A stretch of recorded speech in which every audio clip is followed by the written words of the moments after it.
Deep in the Sahara Desert, in a stretch of sand so brutal that almost nothing survives there today, stands a circle of stones. Not big stones like Stonehenge, nothing that would make the cover of a magazine. Just a modest ring of megaliths, some barely taller than a person, arranged with a precision that shouldn't make sense in a place this empty. No rivers nearby, no lakes, no shade. Just endless dunes and rock and heat that can climb past 120 degrees Fahrenheit in the summer months. And yet thousands of years before anyone laid a single block for the pyramids at Giza, before there was a pharaoh, before there was even the idea of Egypt as we know it, people stood exactly where those stones are now and built something meant to last. This is Nabta Playa, and if you've never heard of it, you're not alone. Even among people who love ancient history, this site barely registers. It's overshadowed by its more famous neighbour to the east, the civilization that would eventually rise along the Nile and dominate our imagination of ancient Africa.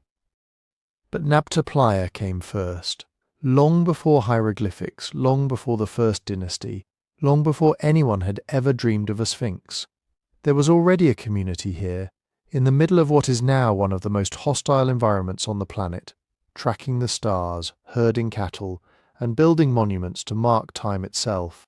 Here's the question that pulls at researchers who study this place. What exactly was Nabta Playa? Some call it a village. Some call it a ceremonial centre. A few have gone so far as to suggest it represents something more organised, more expansive, something that starts to look like the seeds of a civilization, maybe even the outline of an empire, though that word gets people arguing fast. Because when you say empire, you probably picture armies, kings, palaces, written laws. Nabta Playa doesn't give us any of that. What it gives us instead is stranger, and in some ways more haunting. Evidence of astronomical knowledge that predates Stonehenge by nearly 2,000 years. Evidence of social organisation complex enough to plan and build large stone structures. And evidence that an entire population, thriving in the heart of the Sahara, simply vanished, leaving behind nothing but silence and sand. Over the next while, we're going to walk through what evidence actually exists here. We'll talk about the seasonal lake that made life possible in a desert that shouldn't have supported anyone. We'll talk about the cattle herders, who may have worshipped their animals the way later Egyptians would worship their gods. We'll get into the stone circle itself, what it points to, what it might have tracked in the sky above. And we'll get into the biggest question of all. Where did everyone go, and why did they leave so completely that their story almost disappeared from human memory entirely?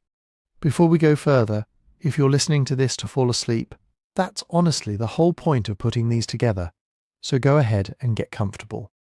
Tell me in the comments where you're listening from and what time it is right now, because I really do read them.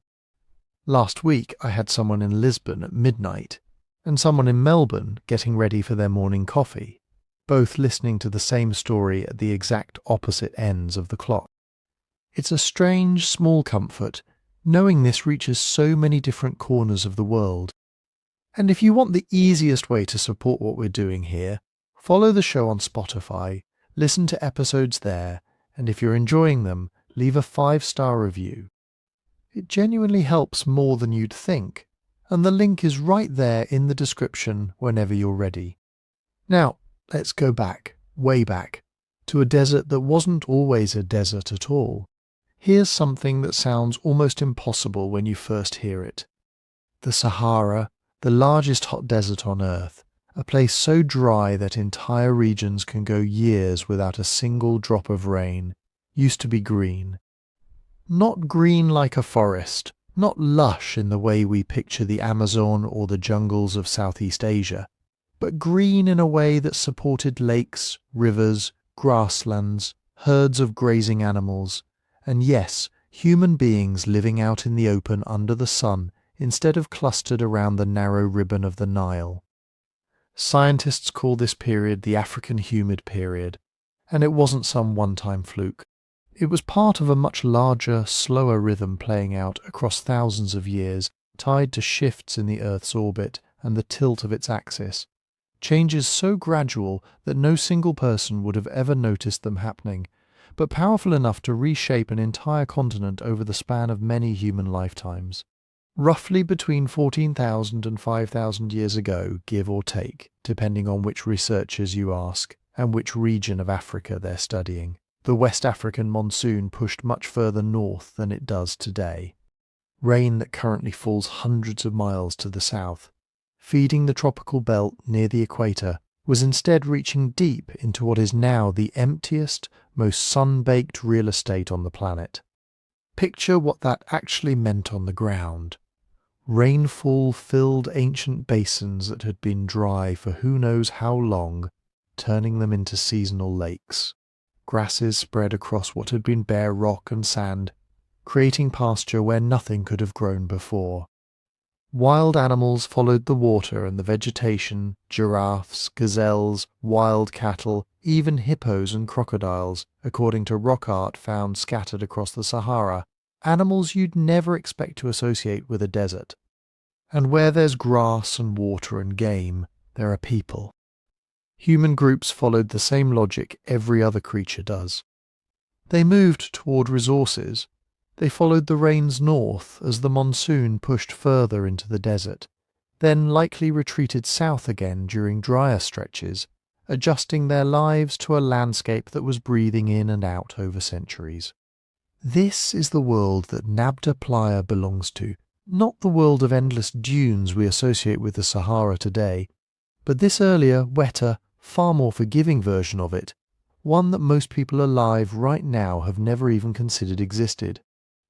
Nabta Playa itself sits in southern Egypt, close to the modern border with Sudan, out in the Nubian desert, a good distance west of the Nile River. If you tried to walk there today without serious preparation, it could kill you. There's very little shade, almost no reliable water, and temperatures that turn brutal for most of the year. It's remote even by desert standards, far enough from the Nile Valley that you have to ask yourself, why would anyone choose to live all the way out here? And that question only makes sense if you're picturing today's Sahara instead of the Sahara that existed when people actually settled this spot. That's really the whole trap researchers have had to climb out of when studying this site. It's incredibly easy to look at a barren stretch of desert and assume it was always barren, to project the modern landscape backward onto a past that looked nothing like it. But Nabta Playa wasn't founded in a wasteland. It was founded beside a playa, a shallow basin that filled with water during the rainy season and dried out again for the rest of the year, cycling between lake and dry lake bed depending on the time of year and the strength of that year's monsoon rains. That seasonal lake is the reason any of this exists at all. Water is what drew people here in the first place, and water is what kept bringing them back, year after year, generation after generation. It shaped where they camped, when they arrived, when they had to leave. It determined which plants could grow nearby, which animals could survive close enough to be hunted, or eventually herded. It turned an unremarkable patch of desert basin into a meeting point, a place where different family groups crossing this section of the Sahara could count on finding something they needed to survive. And once you have a reliable gathering place, something interesting starts to happen. People don't just show up to drink and move on. They start to return to the same spot deliberately, timing their movements around it. They start burying their dead there. They start building things there, structures meant to mark the location as something more than just another stop on a seasonal migration. Water brought people to Nabta Playa, but it was what they built once they arrived that would eventually make this forgotten patch of desert one of the strangest and most important archaeological sites in Africa. But before we go any further, we need to get one thing straight. When people hear that Nabta Playa may have helped shape the world that eventually produced ancient Egypt, they tend to imagine pharaohs in the desert, pyramid builders, Priests in white linen, royal processions moving between temples, maybe some lost capital swallowed by sand. That is not what this was. Nabta Playa existed before Egypt was Egypt, not before the pyramids, not before Tutankhamun, not even before the first kings who united the Nile Valley. It existed thousands of years before any pharaoh wore a crown. The timeline is so deep that it can be hard to hold in your head. The earliest repeated human occupation at Nabta Playa begins roughly around 9000 BCE during the early Holocene, when the returning monsoon transformed this part of the Sahara. People were coming to the basin while the Nile Valley itself was still home to scattered communities adapting to their own changing environments. There was no Egyptian state, no capital city, no written language, no royal bureaucracy recording grain harvests or military victories, no giant temples, no pyramids rising over the horizon. There wasn't even an Egypt in the political sense.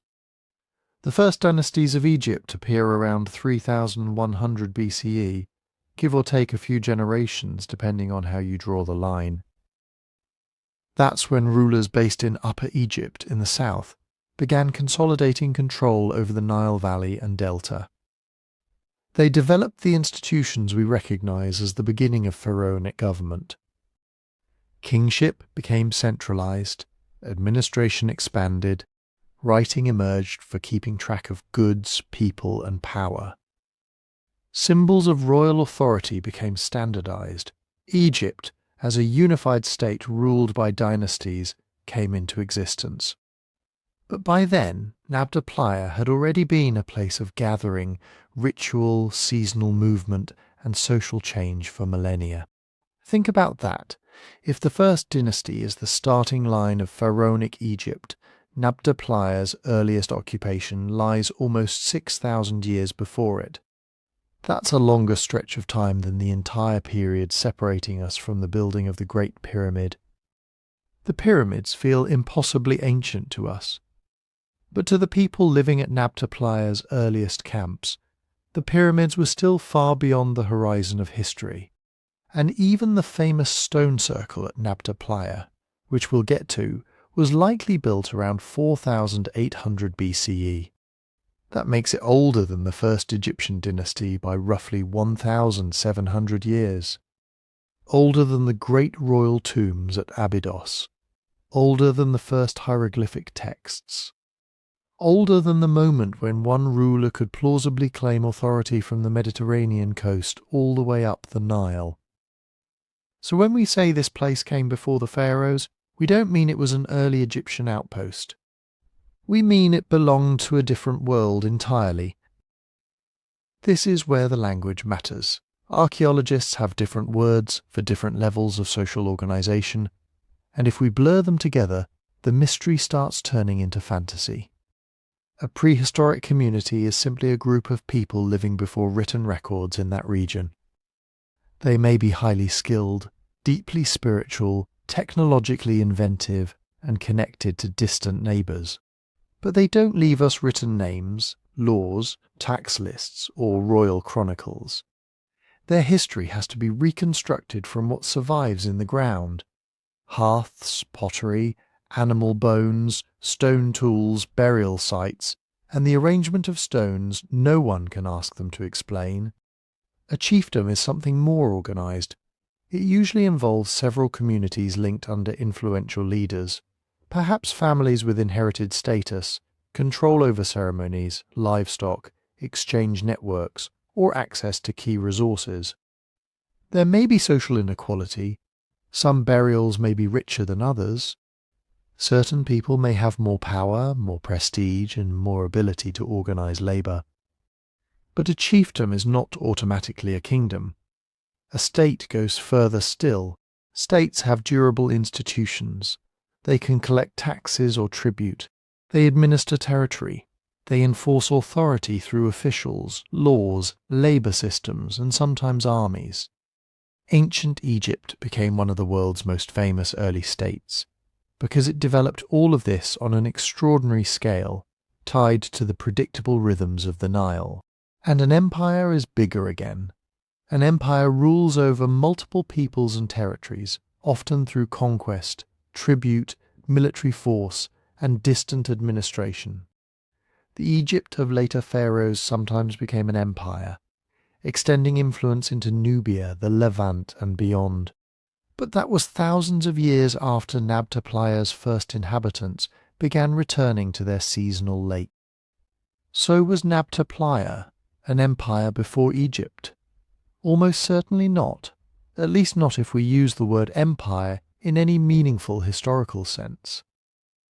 There is no evidence of a desert capital ruling vast provinces, no palaces, no written decrees, no armies marching under a king's banner, no bureaucracy storing taxes in warehouses.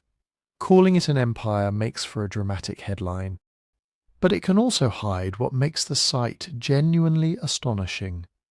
Because you don't need an empire to create something important. You need people who return to the same place for generations. People who remember where the water appears. People who know the seasonal routes of animals. People who share rituals with groups beyond their immediate camp.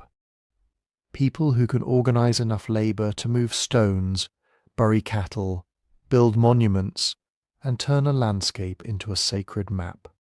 That is a different kind of power, less visible than a palace, harder to recognize than a throne, but potentially just as important in the long story of how human societies became larger, more connected, and more unequal. And Nabta Playa was not alone. This is crucial. It is tempting to treat the site as an isolated miracle, one strange little pocket of sophistication in an otherwise empty desert. But the Green Sahara was full of people. Across northeast Africa, communities were adapting to a wetter world of grasslands, lakes, rivers, and migration routes.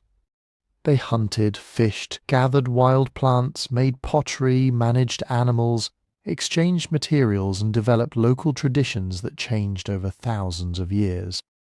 Some lived near the Nile, some lived far out in what is now desert. Some moved seasonally between different landscapes.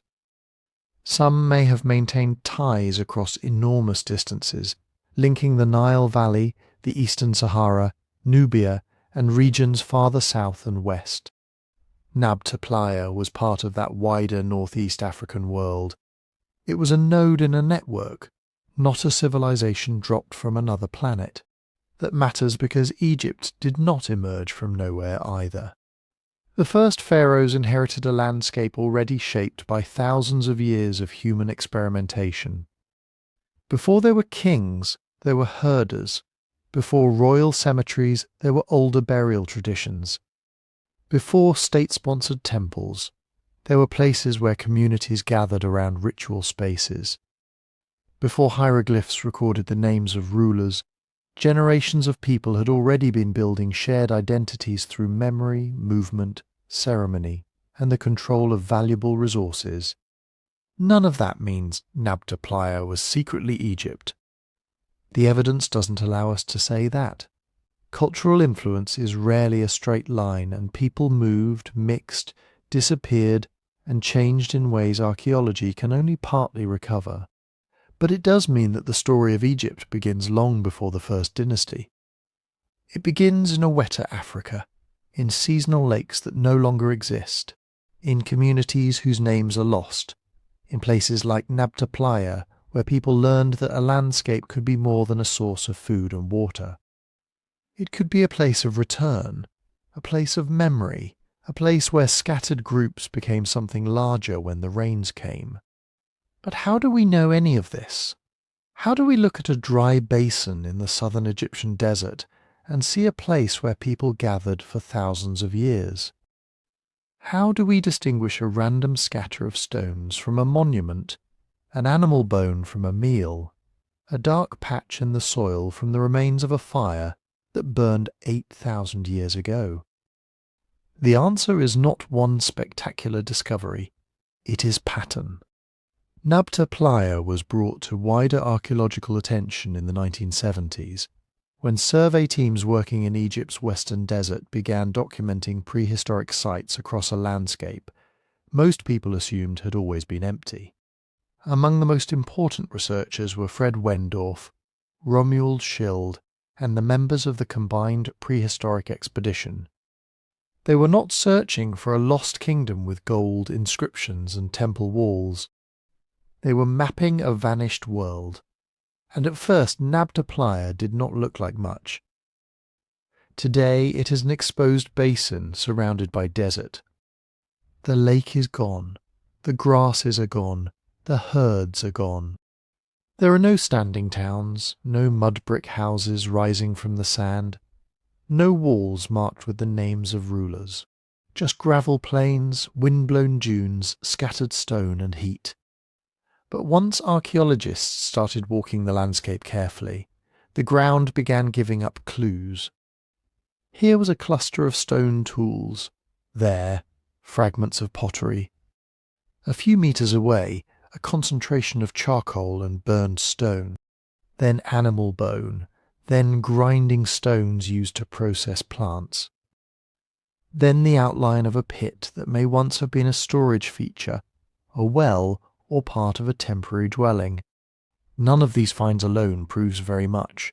One hearth could be a single family's campfire. One broken pot could have been dropped by travellers passing through. One stone tool might have been carried in from somewhere else. But when the same kinds of evidence appear again and again across different parts of the basin, and from different periods, a larger picture starts to emerge. People were returning here. They camped near the water. They made fires. They cooked food. They repaired tools. They shaped stone into blades, scrapers, and points. They made pottery, among the earliest pottery traditions known in Africa. They dug into the ground for water when the lake was shrinking. They buried their dead, and in later periods they arranged stones in ways that do not look accidental. Nabta Playa was not one site in the ordinary sense. It was a landscape of sites. That is an important distinction. Imagine the basin not as a single village, but as a place used differently over thousands of years. One area might have been suitable for seasonal camps. Another might have held wells. Another may have been used for burials. Another became a ceremonial space. Some places were visited briefly. Others seem to have carried meaning for generations. Archaeologists found hearths, sometimes recognized only as dark stains of ash, charcoal, and burned sediment. These are some of the most basic traces humans leave behind. Fire is ordinary. Everybody needs it. But it is also incredibly useful to archaeology because charcoal can sometimes be radiocarbon dated. They found artifacts made from stone, including tools for cutting, scraping, hunting, and processing food. They found pottery fragments, often broken into pieces so small that a casual visitor could walk right over them without noticing. They found grinding stones, suggesting that plant foods mattered alongside hunting and herding. They found animal remains, including evidence connected to cattle, though exactly how early people at Nabta Playa acquired, managed, or domesticated cattle remains a subject of debate. And then there were the burials. Human burials and cattle burials are not the kinds of evidence you expect from a place used only as a quick stop beside seasonal water. Burial requires intention. It requires labour. It reflects memory. Someone had to decide that this individual or this animal belonged in this place and should be treated in a particular way. That does not automatically mean kings, priests, or a formal religion we can name. Archaeology cannot read beliefs directly out of the soil. But careful burial practices tell us that Nabta Playa was more than a resource patch on a migration route. It was becoming a meaningful landscape, and the stone structures made that conclusion even harder to ignore. Some were circles, some were alignments, some were larger arrangements of upright slabs and buried stones. Their exact purposes remain debated, and that uncertainty matters. It is easy to look at ancient stones and start seeing observatories, calendars, temples, and secret astronomical codes everywhere. Sometimes the evidence supports careful alignments. Sometimes the claims go far beyond what the archaeology can prove.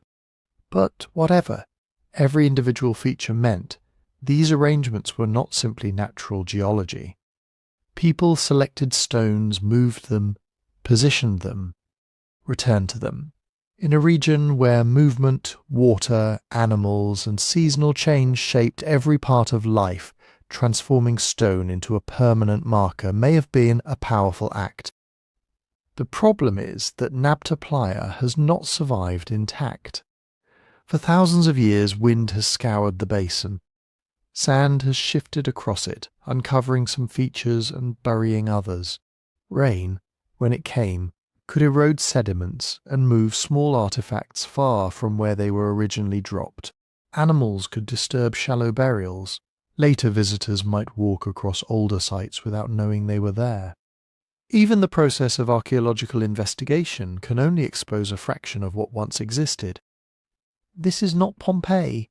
Pompeii was frozen under volcanic ash. Nabta Playa was slowly erased by a desert. That means archaeologists have to work like detectives investigating a crime scene after the evidence has been exposed to wind, water, scavengers, and thousands of years of disturbance. A camp may survive only as a scatter of flakes from tool making and a faint concentration of charcoal. A structure may survive only as stones that no longer stand where they were first placed. A burial may be incomplete, with bones damaged or removed long before modern excavation began. And there is another problem. Excavation is destructive. Once a trench is dug, the original layers are gone forever. So archaeologists cannot just dig up the entire playa and hope the answers appear.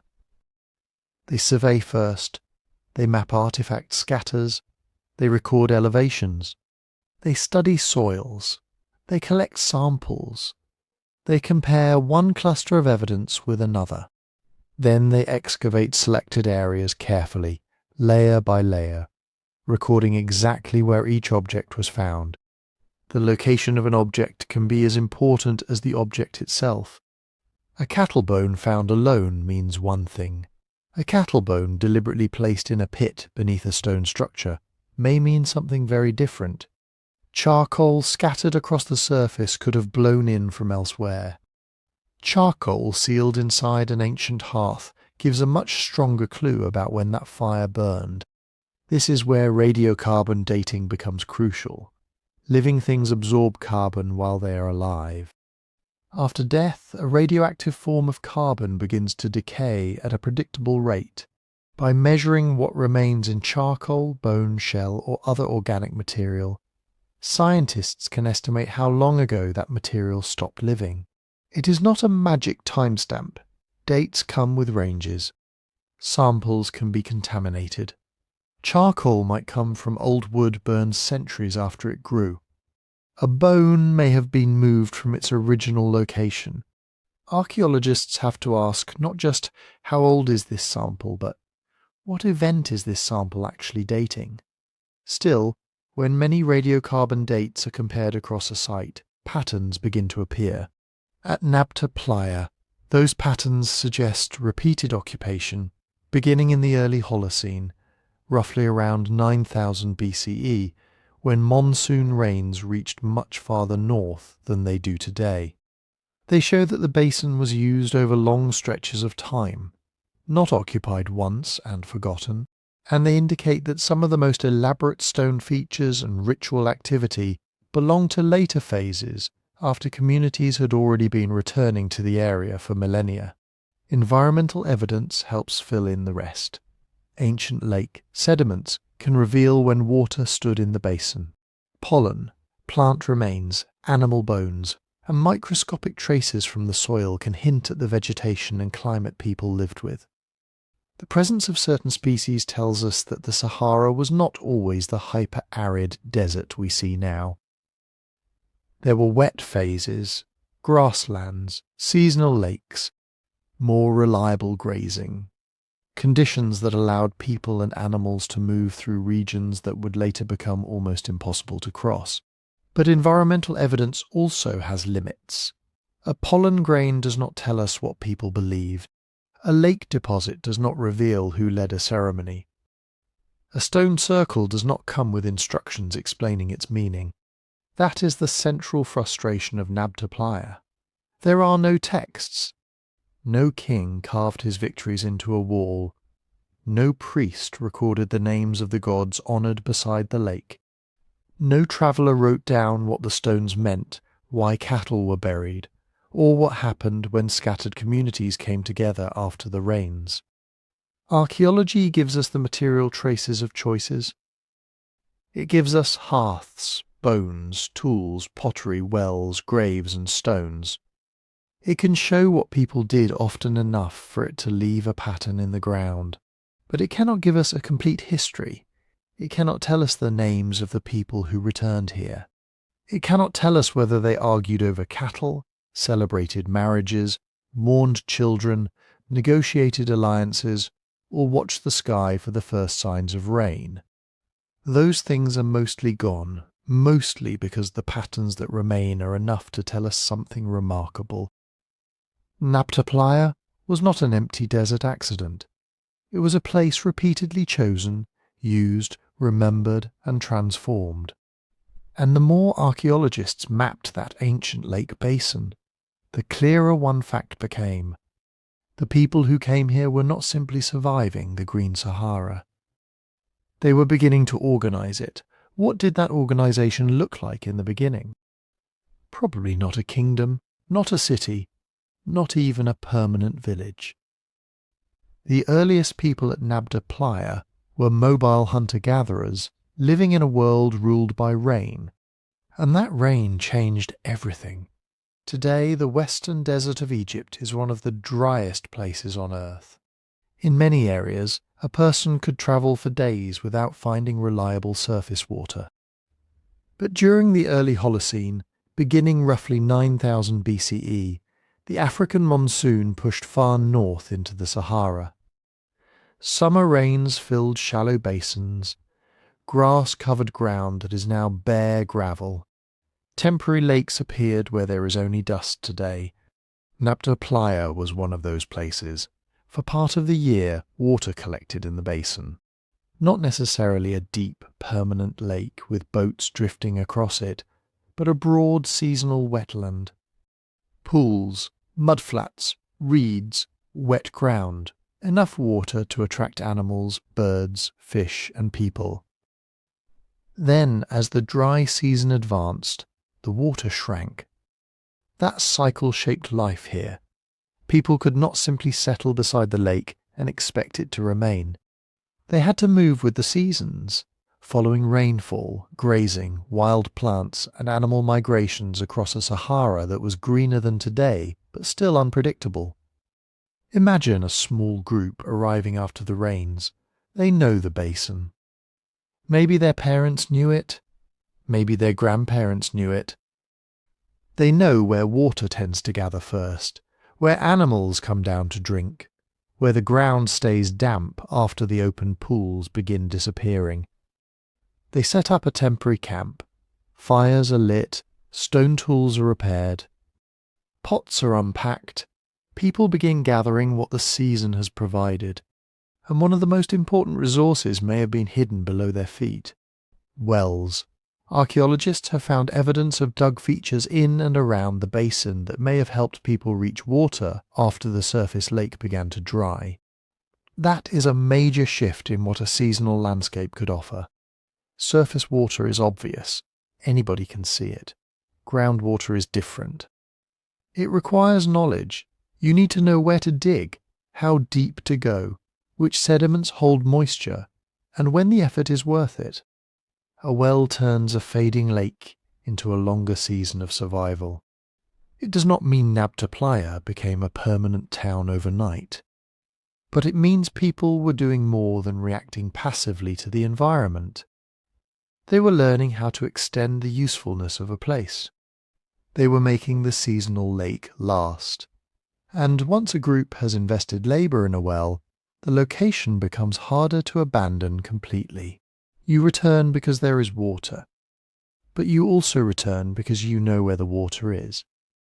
That knowledge matters in a vast landscape. A basin like Nabta Playa could become a landmark in the mental map of generations. Not just a place on the horizon, but a place with instructions attached to it. Come after the summer rains. Camp near the eastern edge. Dig where the old ground is dark. Hunt near the reeds. Gather seeds before the dry winds arrive. Meet the other families when the water is still high. We cannot hear those instructions, but the repeated traces of occupation suggest something like that was happening. The food remains part of the story. People at Nabta Playa did not depend on one single resource. That would have been dangerous. A seasonal lake can fail. A herd can move away. A dry spell can ruin a plant harvest. Survival in the Green Sahara meant flexibility. Fishing may have been part of that strategy when water levels and conditions allowed it. Fish bones and other aquatic evidence are difficult to preserve perfectly in an exposed desert setting, so archaeologists have to be careful. Temporary lakes and wetlands would have created opportunities for catching fish, collecting shellfish in some locations, and exploiting water birds and other animals drawn to the basin. Hunting was clearly important too. The greener Sahara supported gazelle, hare, birds, and larger grazing animals. Hunters armed with stone points could track game moving through the grasslands and around the water. Scrapers found at camps may have been used to work hides. Cutting tools could process meat, plants, wood, and other materials. Every chipped flake from a stone tool carries the residue of a practical decision. This edge is sharp enough to cut. This point is good enough to hunt.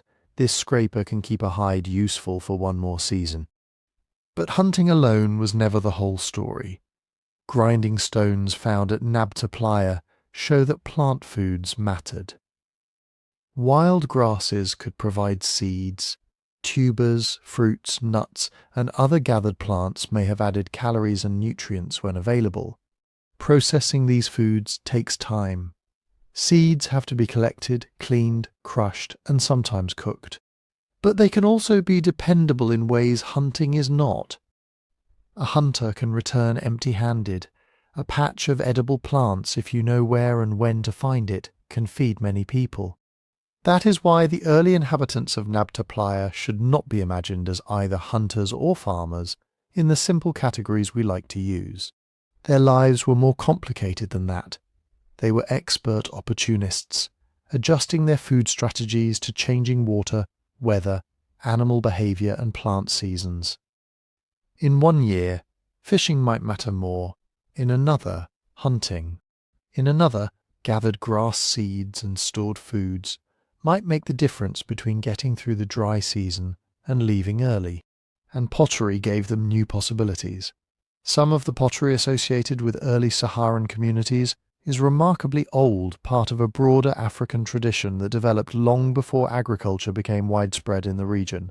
Pots can boil food, render fats, cook seeds into more digestible meals, and carry or store resources. That does not automatically prove farming. Hunter-gatherers can make pottery too. But it does show that these communities were experimenting with ways to get more from the landscape around them. That is the pattern at Nabta Playa. Innovation, not as one dramatic invention, but as thousands of small improvements. A better camp location, a familiar well, a new way to process seeds, a pot that makes hard grains edible, a return route remembered from the last wet season. Over time, those returns changed the meaning of the basin. At first, Nabta Playa may have been valuable because it had water. That alone was enough. In dry country, water is life. But after people had camped there repeatedly, buried people there, worked stone there, dug wells there, and met other groups there, the place became something more. It became a landscape with memory. This is one of the deepest things archaeology can reveal. Human beings do not only live in environments, we transform environments into places. A hill becomes the hill where your family found shelter. A spring becomes the spring where alliances are renewed. A patch of ground becomes the place where an ancestor was buried. A cluster of stones becomes a marker that tells later generations, people before us were here. Nabta Playa was slowly becoming that kind of place. Not because someone declared it sacred in a surviving text. There are no texts. Not because we can identify a temple, a throne, or a royal capital. We cannot, but repeated human action leaves marks. And when those marks accumulate in one location over centuries, they suggest that people were returning for reasons larger than immediate survival. Maybe they came to exchange goods. Maybe families arranged marriages when scattered groups gathered after the rains. Maybe elders taught younger people where to find water and how to read the changing sky. Maybe seasonal gatherings included feasting, mourning, disputes, rituals, and stories. Those possibilities are reasonable. They fit what mobile communities often do when resources pull people together. But they remain possibilities. The soil can show us a hearth. It cannot tell us the conversation around it, and that brings us to one of the biggest limits in the story. We do not know what these people called themselves. We do not know the language they spoke. We do not know whether the people who camped here in one millennium saw themselves as the same community as those who returned centuries later. We do not know their clan names, their ethnic identities, or the political boundaries that may have mattered to them. Archaeologists can identify recurring tool styles, pottery traditions, burial practices, and patterns of movement. Those patterns can suggest cultural connections. They can reveal that groups shared knowledge, exchanged materials, or returned to similar places. But an artifact style is not an ethnicity. A pot does not announce the language of the person who made it. A stone point cannot tell us whether its owner belonged to one tribe, several allied groups, or a family moving between different communities. Even shared rituals do not necessarily mean shared political identity. This matters because it is tempting to turn Nabta Playa into something familiar, to call its people Egyptians before Egypt, to imagine one unified nation gathering around one sacred lake, to draw straight lines from a prehistoric camp to the Pharaohs. The evidence does not allow that. What it does show is more subtle and maybe more impressive. For thousands of years, mobile communities learned to live with a seasonal world. They built knowledge around water.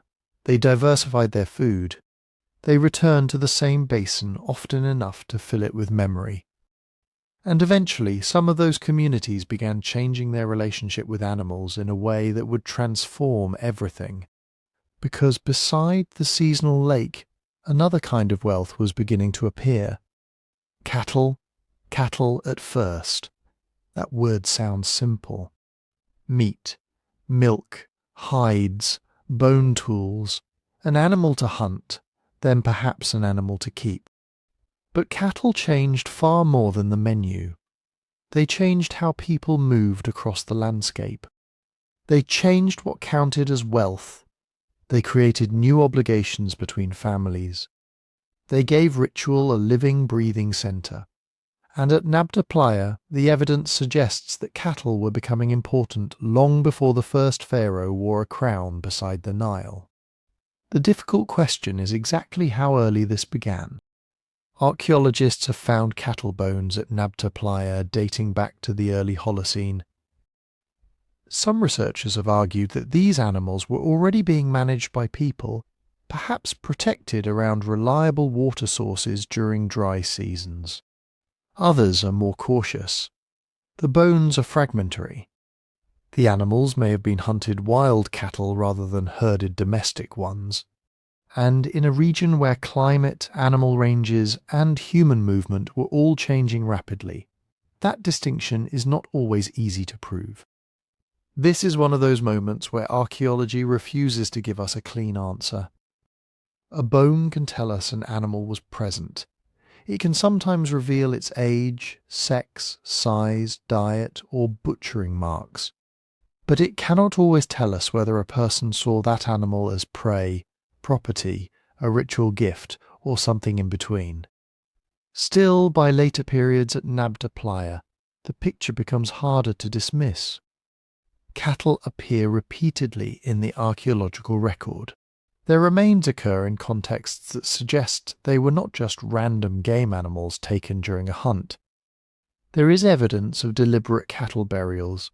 Cattle bones were placed in particular locations, sometimes in pits or beneath stone features. That kind of treatment implies meaning. You do not bury a valuable animal the way you discard dinner. And if these communities were herding cattle, even on a small scale at first, they had discovered a completely new strategy for surviving in the Sahara. Hunters follow animals. Herders move with animals they have a relationship with. That relationship is never simple. Cattle need water. They need pasture. They have calves, illnesses, injuries, and seasonal rhythms of their own. A herd can feed people, but it can also become a burden if rains fail and grazing disappears. Managing cattle requires planning. You have to know where the grass will still be green when one basin dries. You have to decide which animals to kill, which to protect, which calves to keep alive, and when a herd is too large for the land supporting it. This was not farming in the later sense. There were no endless fields of grain around Nabta Playa, no permanent mud brick city rising above the lakebed. These people remained mobile, because mobility was the intelligent response to a seasonal Sahara. That matters. We often tell civilization as if it begins only when humans stop moving. First villages, then towns, then cities, then kings and monuments. But mobile herders could be highly organized without building permanent streets. Their wealth walked on four legs. Their territory was not a walled city. It was a network of wells, grazing grounds, seasonal lakes, familiar routes, and meeting places remembered across generations. A herd is portable, stored wealth. Meat can feed a family for a day. Cattle can support a family through years. They can provide milk, though exactly how much early Saharan communities depended on dairying remains difficult to determine. They can provide hide for clothing and shelter, dung for fuel, bone for tools and calves that increase the herd over time. Most importantly, cattle can be given away. A family with cattle can help a relative after a bad season. A young man may gain status by contributing animals to a marriage arrangement. A group can seal an alliance through exchange, feasting, or the sacrifice of an animal too valuable to waste casually. This is how herding can turn animals into social ties. A cow is never just a cow when everyone knows who owns it, who received it, who owes something because of it, and whose ancestors may have been honoured through it. That is why cattle can become symbols of status. Not necessarily because every herder was rich, but because herds made differences visible. One family may have a few animals, another may control many. One person may be trusted to manage a shared herd. Another may be known for generosity, able to slaughter an animal at a seasonal gathering and feed dozens of people. Wealth becomes something people can count, inherit, exchange, compete over, and remember. And once wealth can be inherited, social life begins changing. Not instantly, not everywhere, not into a kingdom overnight. But cattle create the possibility that some households gain influence beyond their own camp. They can sponsor ceremonies. They can support allies in hard times. They can attract marriage partners. They can turn economic success into social authority. At Nabta Playa, this may help explain why seasonal gatherings became so important. Scattered herding groups would have needed places to reconnect. They needed to exchange information about rainfall and pasture. They needed to arrange marriages beyond their immediate band, preventing small communities from becoming isolated. They may have traded stone, pottery, ornaments, hides, and animals. They may have settled disputes over access to water before those disputes became dangerous. A seasonal lake was not just a water source anymore. It could become a meeting ground for an entire region. Think about the coordination this required. A group cannot manage large herds across a difficult landscape through individual effort alone. Someone has to watch animals. Someone has to find water. Someone has to repair shelters, make tools, process food, care for children, treat injuries, and remember routes. During a crisis, people have to decide whether to move early, share grazing, split the herd, or gamble on rain. That is labour organisation. That is leadership, even if it does not look like a throne. And cattle gave that leadership a powerful language. Across the later Sahara and the Nile Valley, cattle repeatedly appear in art, burials, ritual, and ideas about prosperity. Long after Nabta Playa's earliest occupations, ancient Egyptian religion would elevate bovine imagery to extraordinary importance. Goddesses such as Hathor could be shown with cow horns. Royal and religious symbolism drew on the power of cattle, fertility, nourishment, and the life-giving force of the land. But we have to be careful here. Nabta Playa was not Egypt. The people who gathered in this desert basin did not leave inscriptions announcing the birth of Egyptian religion. We cannot draw a straight line from one buried cow in the Sahara to a deity worshipped thousands of years later beside the Nile. What we can say is that both belonged to a much wider northeastern African world in which cattle carried deep symbolic weight.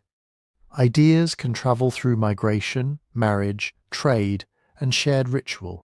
Communities can preserve meanings even as they move into new landscapes and become new peoples. So perhaps the cattle of Nabta Playa were part of a long tradition.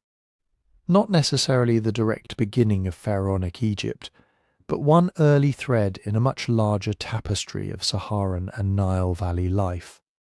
And that thread was becoming stronger, because once cattle became wealth, ritual and identity, the people of Nabta Playa had more than a seasonal camp. They had something worth gathering for, something worth burying, and perhaps, eventually, something worth marking in stone.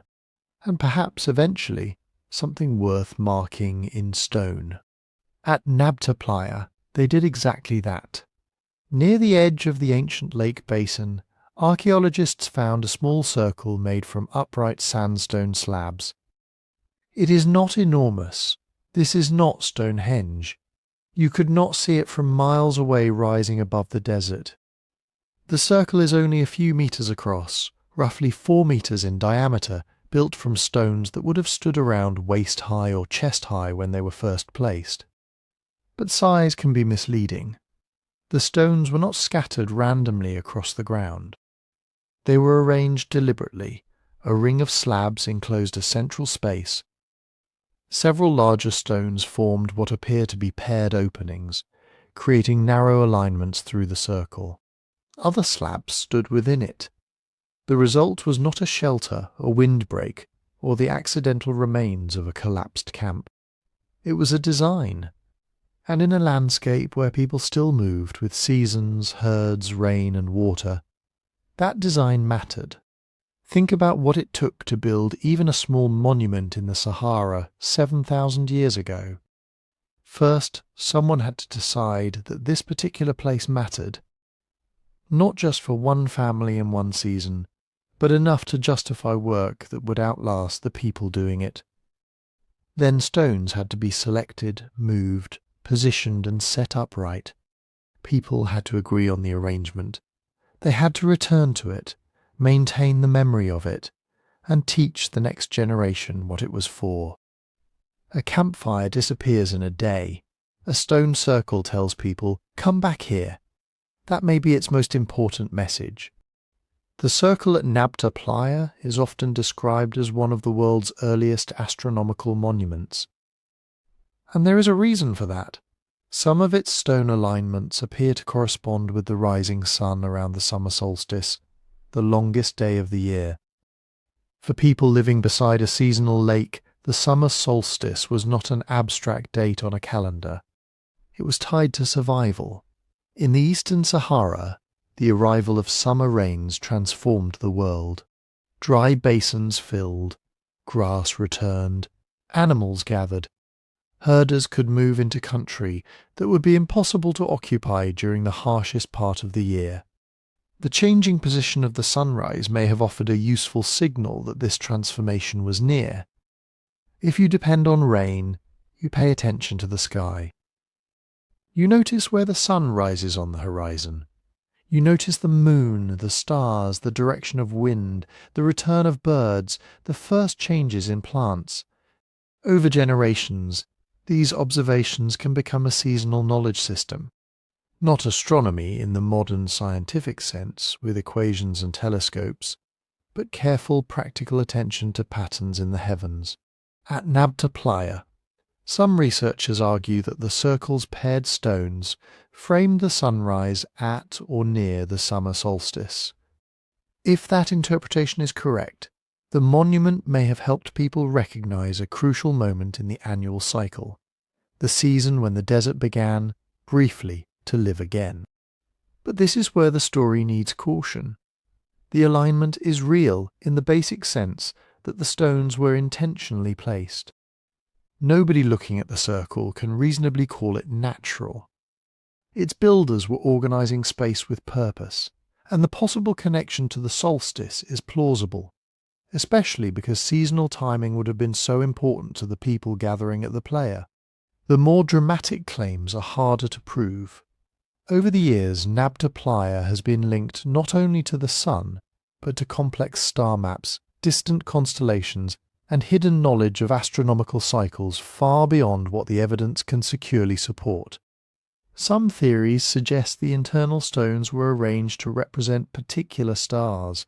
Others propose that the monument encoded precise observations of celestial movements thousands of years before similar knowledge appeared elsewhere.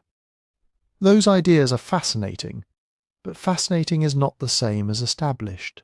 A small number of stones can create patterns that seem convincing after the fact, especially when researchers already know what they are looking for. The night sky changes over thousands of years because of precession, the slow wobble in Earth's rotation that shifts the apparent positions of stars. Stones can also move, they can fall, weather, or be disturbed. And without written records from Nabta Playa, we cannot ask its builders what they intended. So the responsible conclusion is both less dramatic and in some ways more extraordinary. The circle was almost certainly intentional. It may well have had a seasonal solar alignment. But we do not need to turn it into an ancient desert observatory to understand why it matters. Because a monument does more than measure the sky. It measures cooperation. Imagine several mobile groups arriving at Nabta Playa as rains returned. Families bringing cattle, hunters and herders exchanging news, people arranging marriages, settling disputes, sharing food, remembering relatives who died since the last gathering. In the centre of that meeting place stood stones that had been there before they arrived. Stones placed by parents, or grandparents, or people whose names had become stories. The circle could have been a calendar marker. It could have been a place for ceremonies connected to cattle, rainfall, ancestors, or the renewal of the land. It could have helped organise gatherings around a predictable season. It may have done all of those things at once. Ritual and practical knowledge do not have to be separate. For a community dependent on rain, the return of water is sacred because it is real. The solstice matters because the world is about to change. A ceremony can unite people emotionally while also helping them coordinate movement, exchange, and survival. That is what makes Nabta Playa's stone circle so powerful. It suggests that these Saharan communities were beginning to create shared places that existed beyond any one household, herd or season. They were investing labour and memory. They were fixing meaning onto the landscape. And the small circle was only the beginning. Across Nabta Playa, other stone features would reveal a ceremonial landscape far larger, stranger, and more organised than a single ring in the sand. But once archaeologists began looking beyond the circle, the scale of Nabta Playa changed completely. This was not one isolated arrangement of stones sitting in empty desert. It was part of a much wider pattern across the ancient lake basin and the surrounding ground. Researchers found other deliberately constructed features. There were stone alignments, low mounds known as tumuli, clusters of large upright slabs, arrangements that seemed to create lines, axes, and focal points across the playa. Some stones stood alone, others appeared in groups. Some were positioned far enough from the famous circle that they could not have been part of a single small structure. Taken together, they suggest something much bigger, a ceremonial landscape. Think about that phrase for a second. A ceremonial landscape is not just a temple. It is not one sacred building with walls and a roof. It is an entire area organized around meaning. Certain places become stopping points. Certain directions matter. Certain stones mark the route. People move through the landscape in ways shaped by tradition, memory, and ritual. At Nabta Playa, that may be exactly what was happening. The playa itself would have been the centre of the world during the wet season. Water collected in the basin, grass spread across the surrounding land. Cattle and wild animals came to drink. Mobile communities gathered from different directions, arriving with herds, tools, food and news from territories far beyond the horizon. And waiting for them were the stones. Not one stone circle, but a network of markers spread across the ground. Some of the larger megaliths at Nabta Playa were made from sandstone slabs that had to be brought in from elsewhere. The local surface did not simply provide neatly shaped standing stones ready to use. Moving them would have required planning, labour and coordination. Not thousands of workers under the command of a king, probably, but more than one person deciding to improve a campsite. These were community projects, and community projects always raise a question. Who had the authority to say, put that stone there? Maybe respected elders, maybe ritual specialists, maybe cattle owners whose wealth gave them influence. Maybe decisions were made collectively through traditions that had been repeated for generations. We cannot know. Nabta Playa has given us stones, not speeches. But the very existence of these structures tells us that people could organize labour around goals that were not immediately practical. A stone does not feed a herd. It does not fill a water skin. It does something different. It creates permanence in a world of movement. The alignments may have helped turn the playa into a kind of map made on the ground.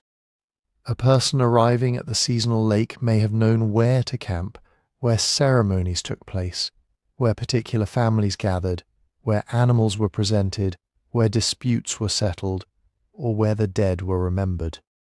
A line of stones can guide the body through space. It can tell you where to walk. It can tell you where not to walk. And when people walk the same route year after year, generation after generation, movement itself becomes ritual. Imagine arriving after months away. The lake has returned. The familiar basin is green again. You see distant stones rising from the sand. You know what they mean because your parents knew. You move toward them with your family and your cattle. Other groups are already there. Some are kin, some are trading partners. Some may be rivals, but everyone recognizes the same landmarks. In that sense, the monuments may have done more than mark time. They may have organized society. Several possible meanings overlap here, and that is important. Modern people often want one answer. Was Nabta Playa an astronomical site? A cemetery? A cattle shrine? A meeting ground? A territorial marker? The most honest answer may be, possibly all of them. The solar interpretation remains one possibility. The stone circle may have tracked the approach of the summer solstice, while other alignments could have reinforced an awareness of seasonal direction. For herders living at the edge of a desert, the annual cycle was not background information. It determined where water would be, when pasture would grow, when people could travel, and whether cattle would survive. The sky offered signals, the landscape preserved them. Some researchers have also proposed stellar alignments. Certain arrangements of stones have been linked to the rising or setting positions of particular stars in the distant past. It is possible that Nabta's people watched stars closely. Anyone spending long nights in open country would notice them. Stars can help with direction, seasonal change, and the timing of movement. But here again, caution matters. Alignments are difficult to prove across 7,000 years. Stones may have shifted, some features are incomplete. We do not know whether every slab still stands where it originally stood. And because there are many possible celestial targets in a sky full of stars, it is easy to find a pattern if you search long enough. The evidence supports deliberate monument building. It supports the idea that direction and seasonal cycles mattered. Beyond that, certainty begins to fade. But fading certainty does not make the site less remarkable. It makes it more human. Maybe the stones pointed to sunrise. Maybe they marked the return of rain. Maybe they connected living communities to ancestors buried nearby. Maybe they claimed the playa as a shared homeland, not permanently occupied, but repeatedly returned to, defended in memory, and made sacred through ceremony. A monument can say, "This is where the sun returns." It can also say, "This is where our people return," and those meanings may be impossible to separate. The most important thing about Nabta Playa may not be any single circle, alignment, or mound. It may be the relationships between them. The way a stone cluster sits in relation to the lake basin. The way larger slabs create a direction across open ground. The way burial places, gathering places, and seasonal markers may have formed one connected system. This was not architecture in the later Egyptian sense. No pyramids, no carved temples, no palace walls covered in royal names. But it was architecture of another kind, architecture made from distance, direction, and return. The builders were shaping not just stone, but experience. They were giving people a shared route through the year, a shared place in the world, a shared memory that could survive even when the lake dried, the camps moved on, and the people themselves disappeared beyond the horizon. And beneath some of those stones, another layer of meaning was waiting. Because Nabta Playa was not only a place where people gathered with the living, it was also a place where they buried the dead, and some of the dead were not human. Beneath or beside several of Nabta Playa's ceremonial features, archaeologists found cattle remains placed in ways that do not look accidental. This matters because bones are everywhere at prehistoric sites. People eat animals, they butcher them, they discard broken bones, horns, teeth and scraps near hearths or camps. That is ordinary domestic refuse. It is messy, fragmented, mixed with ash, stone tools, pottery and the debris of daily life. But some of the cattle remains at Nabta Playa were different. They appear to have been deliberately placed in pits, sometimes associated with stone structures or tumuli.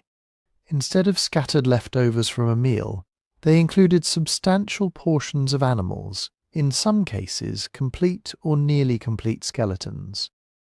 These were not simply bones someone forgot to clean up before moving camp. Someone dug. Someone placed the animal there. Someone covered it. That turns a dead cow into a question. Why bury cattle at all? For people living around a seasonal lake in the Sahara, cattle were not just food. They were mobile wealth. They provided meat, milk, hides, dung for fuel, and a living reserve of survival during hard times. A healthy herd could mean security. It could mean status. It could mean the difference between a family enduring a dry year and watching everything collapse. So burying one was costly, and costly acts are rarely meaningless. Think about the logic of it. If food is scarce, you eat what you can. If animals are valuable, you preserve them, you breed them. You trade them, you protect them from predators, disease and drought. To take an animal that could feed people or expand a herd and place it beneath the earth is to remove value from the everyday world. That suggests ritual, not proof of a specific belief. Not evidence that Nabta Playa already had temples, priests or gods with recognizable names, but ritual in the broadest human sense, an action performed because it carries meaning beyond immediate survival. The cattle may have been offerings, they may have marked the beginning or end of a seasonal gathering. They may have been sacrifices made during times of drought, when people appealed to forces they believed controlled rain, grass, fertility, or the health of their herds. They may have honoured a powerful animal, a respected household, or an ancestor whose identity was tied to cattle ownership. Or they may have done several of these things at once. This is where archaeology becomes both fascinating and frustrating. A burial can show us that people acted deliberately. It can show us that an animal was treated differently from kitchen waste. It can show us where the act happened, what was buried, and sometimes what objects were placed nearby. But it cannot tell us the words spoken over the pit. It cannot tell us whether the people mourned the animal, feared it, thanked it, offered it, or believed it carried a message into another world. The stones remain, the bones remain, the meaning has to be reconstructed from fragments. And there is one interpretation we have to resist. It is tempting to look at cattle burials in the Sahara and immediately jump forward to ancient Egypt. Egypt, after all, later developed powerful sacred associations with cattle. The cow goddess Hathor became linked with motherhood, fertility, music, the sky, and royal protection. The Apis bull was revered at Memphis. Bulls, cows, horns, and cattle imagery became deeply woven into Egyptian religious life. But Nabta Playa came thousands of years before the pharaohs. These people did not leave hieroglyphs explaining their ceremonies. They did not build Egyptian-style temples. They did not call upon Hathor, at least not in any form we can demonstrate.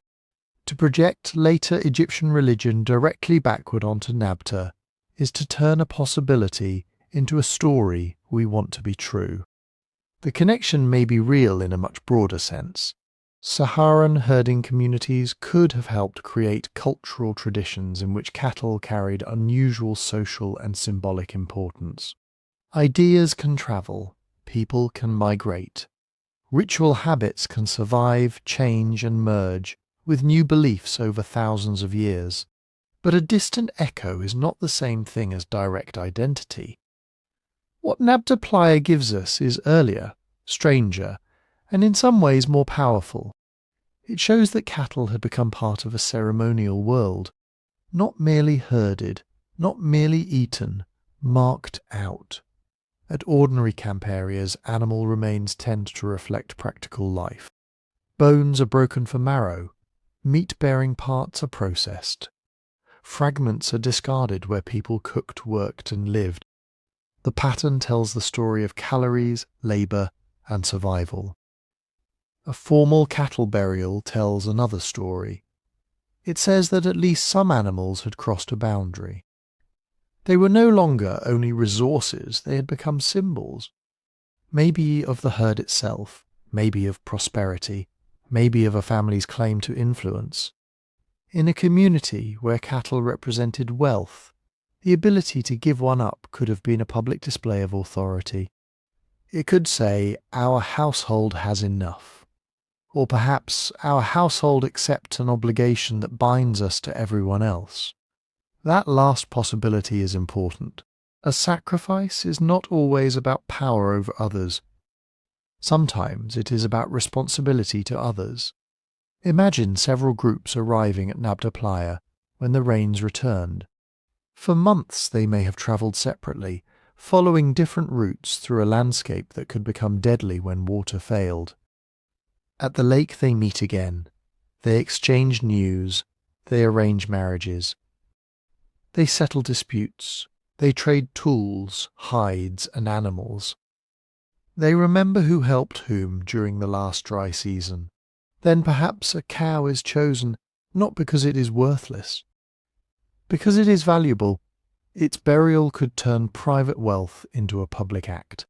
The animal becomes a gift to ancestors, spirits, the land, the season, or the community itself. Everyone watching understands the cost. Everyone shares the memory. That is how ritual can create social bonds. No written contract is needed. No king needs to issue an order. The ceremony becomes the contract. It says, "We return here together." It says, "The rains may fail, but our obligations remain." It says, "These herds, these stones, this lake basin, and these people belong to one shared cycle." Cattle burials may also have been tied to renewal. The annual return of water transformed Nabta Playa from dry emptiness into a place of life. Grass returned, herds fed, people gathered. A burial at that moment might have marked the paradox at the centre of pastoral life. Death offered in the hope of continued life. One animal goes into the ground, the herd survives. The community survives, the rains return again, or at least people hope they will. That hope may be the real foundation beneath Nabta's stones. Not certainty, not control over nature. The people of the playa could not command the monsoon. They could not force the lake to fill, but they could respond together. They could build monuments, they could repeat ceremonies. They could give meaning to uncertainty, and if cattle were buried beneath the stones, those animals may have carried more than meat, wealth, or status into the earth. They may have carried the fears of an entire community, its hopes for rain, its memory of ancestors, its promise to return. Its promise to return. And that raises the biggest question of all. Was Nabta Playa an empire? The honest answer is, probably not, at least not in the way historians normally use that word. An empire is more than a place with impressive monuments. It is more than a people with rituals, trade, status, or influence. Usually when historians talk about an empire, they mean a political system that controls territory beyond one local community.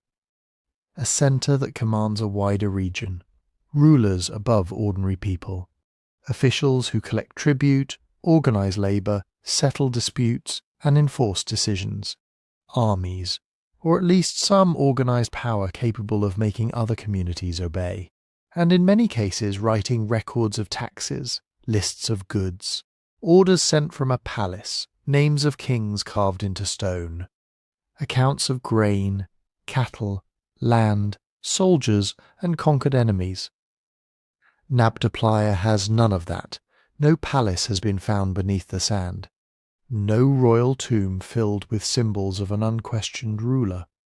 No administrative buildings, no storehouses packed with tribute. No inscriptions naming a king of the desert. No evidence of armies marching out to conquer neighbouring peoples. That absence matters. It does not mean the people of Nabta Playa were simple. Far from it. But complexity is not automatically an empire. A stone circle does not prove a king. A cattle burial does not prove a priesthood.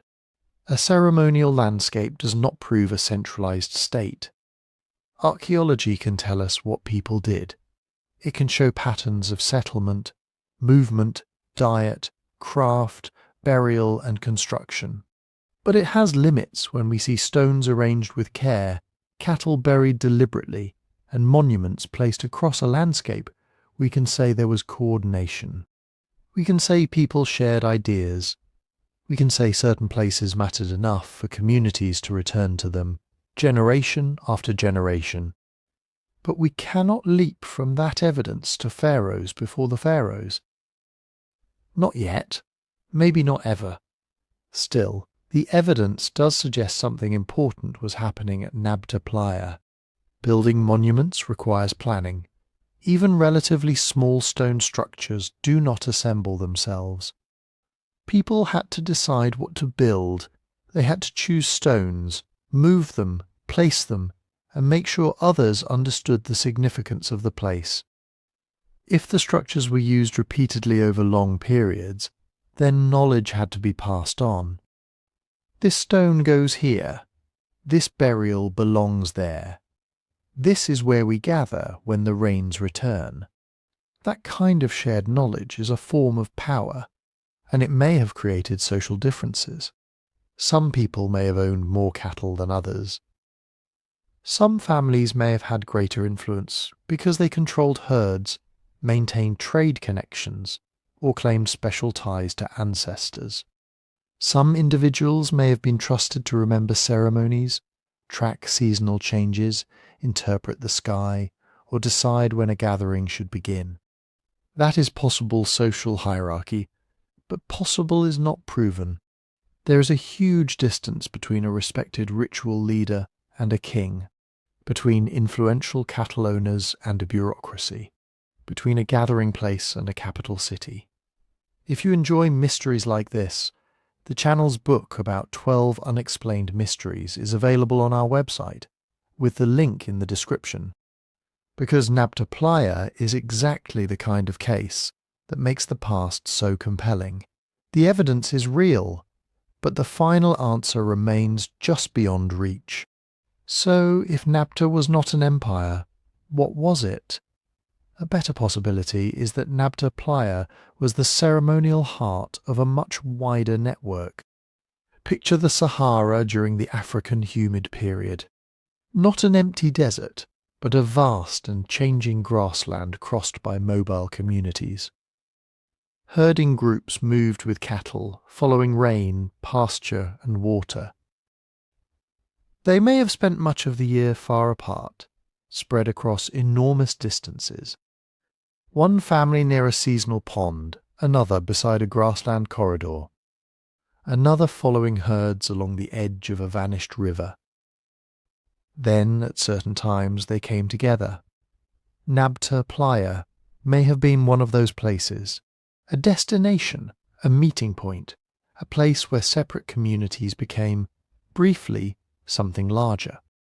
They could exchange goods, stone from distant sources, shells, hides, tools, cattle. They could arrange marriages between groups that otherwise rarely met. They could settle arguments before they became violent. They could share information about rain, grazing lands, dangerous routes, and the movements of other people.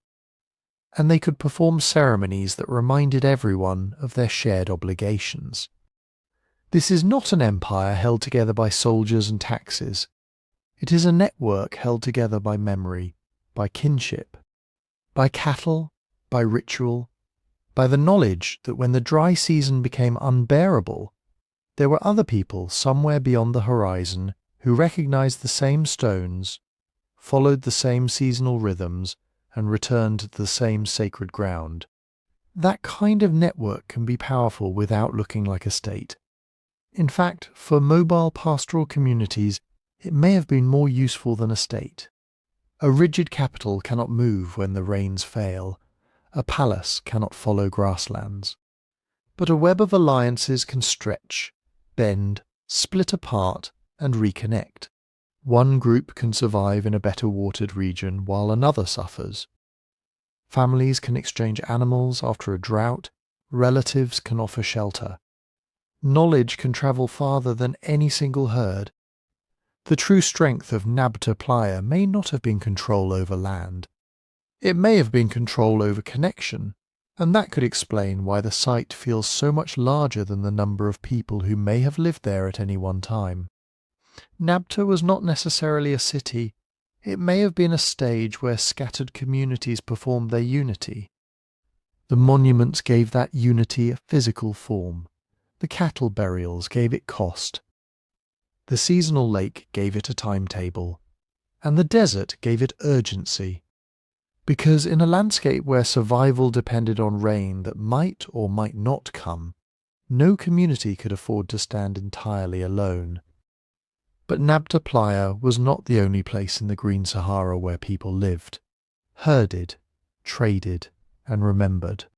The real question is how far its influence reached, and whether the stones at this vanished lake were drawing in people from across a world that has now disappeared beneath the sand. How far did that influence reach? The answer is hidden in some of the smallest things found at Nabta Playa. Not just in the stone circle, not just in the cattle burials or the larger ceremonial structures, but in the materials people carried into this place. Pieces of stone that did not come from the immediate lake basin. Tools made from carefully selected rock. Objects whose value may have come not only from what they were, but from where they had travelled. In a modern city, moving stone or goods over long distances is ordinary. Trucks, roads, markets, warehouses. But in the Green Sahara, every object moved across the landscape had a story behind it. Someone had found it. Someone had carried it. Someone had traded for it, received it as a gift, or brought it to a gathering from a place beyond the horizon. And that matters because Nabta Playa was not sitting beside an endless supply of every resource its people needed. The playa had water when the rains came, it had grazing land. It had a location that generations recognized and returned to. But people living around it still depended on wider landscapes. They moved through grasslands, along seasonal waterways, between stone sources, hunting grounds and pasture. Their world was huge. Archaeologists can sometimes trace this movement through the stone itself. Different kinds of rock form in different places. Some materials can be linked to particular geological regions. When those materials appear far from their source, they offer a clue. Not proof of a formal trade route with merchants and prices and permanent markets, but evidence that things and therefore people were moving. Maybe a group arrived at Nabta carrying stone collected hundreds of miles away. Maybe they exchanged it for hides, animal products, tools, or access to cattle. Maybe a rare material was passed from community to community, changing hands many times before it reached the playa. That is how networks work in mobile societies. Not always through one giant journey. Sometimes through a chain of relationships. One family knows another. One camp is linked by marriage to the next. One herd owner owes a favour. One ritual gathering creates an opportunity to exchange goods, settle obligations, and make new promises. By the time an object reaches Nabta Playa, it may have travelled farther than any one person ever did. And the movement was probably not only about useful materials. A sharp stone blade has practical value. Everyone needs cutting tools. But certain objects may also have carried social value. A material from a distant place could be a sign of connection. A gift that proved a family had allies elsewhere. A possession that said, "We are not alone. We know people beyond this basin. If hard times come, there may be somewhere to go." That kind of connection could mean survival.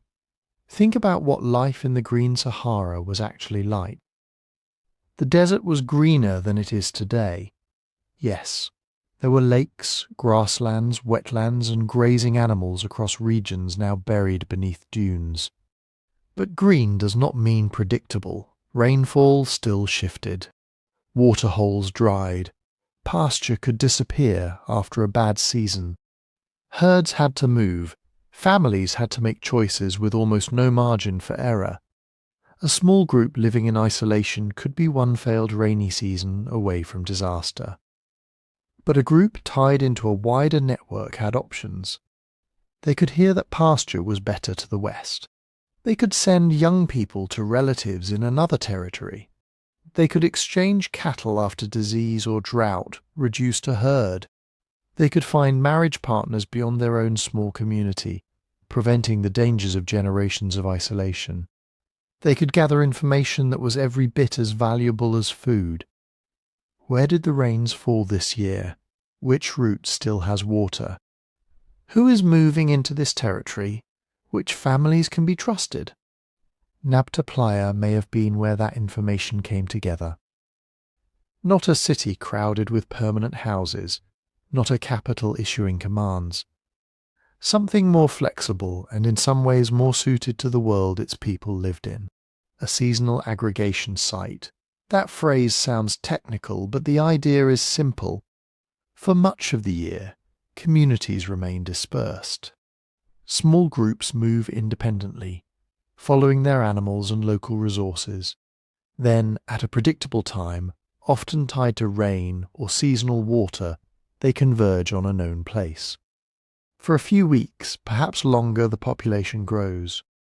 People who have been separated by vast distances meet again. Children see cousins they barely know. Elders exchange news. Young adults meet potential marriage partners. Herd owners compare the condition of their cattle. Disputes can be negotiated face to face. Gifts can be given. Old alliances renewed, new alliances created, and ceremonies make all of it feel binding. A feast is never just a meal. It is hospitality. It is generosity. It is a public display of who has cattle, who can provide, who has influence, who can call in help. If animals were slaughtered for large gatherings, the food would have done more than fill stomachs. It would have created obligations. I fed your family. You witnessed my gift. You accepted my welcome. Now we have a relationship. Marriage arrangements could have worked the same way. In scattered communities, marriage was not simply personal. It connected households across distance. A woman joining another group, or a man bringing a wife from a neighbouring community, created bonds between families who might later share pasture, trade animals, or offer refuge in a crisis. Ritual gave those arrangements a deeper force. If people gathered at Nabta to mark the return of the rains, honour cattle, bury the dead, or perform ceremonies whose details are now lost, then the place may have helped turn practical cooperation into something sacred. A promise made near an ordinary campsite can be forgotten. A promise made before ancestors, monuments, and a community gathered from across the grasslands becomes harder to break. The stones would have witnessed it. That may be why people return to the same location again and again. Not because Nabta ruled them, because Nabta connected them. There is a major difference. An empire demands obedience from the top down. A ruler commands, officials enforce. Tribute flows inward. Nabta Playa shows no clear evidence for that kind of system. But influence does not need a throne. A place can shape an entire region simply by becoming the place where relationships are made, renewed, and remembered. No palace is required, no permanent capital, no king whose name survives in stone. All you need is a location people trust, a season people can anticipate, shared rituals, shared needs, and enough generations returning that the gathering becomes part of how the wider world works. In that sense, Nabta Playa may have been powerful precisely because it was not a city. Cities concentrate people, wealth, and authority in one place. But mobile herders needed a system that could stretch across uncertainty. A network could survive when one watering place failed. It could shift when grasslands moved. It could reconnect after drought scattered families in different directions. The centre was not a palace. The centre was the relationship between people. And Nabta Playa may have been where that relationship became visible. For a brief season, communities spread across the Sahara could stand together beside a shallow lake.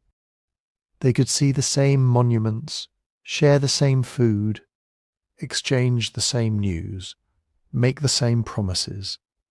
Then they would leave again, carrying those ties back across a landscape large enough to swallow any single settlement.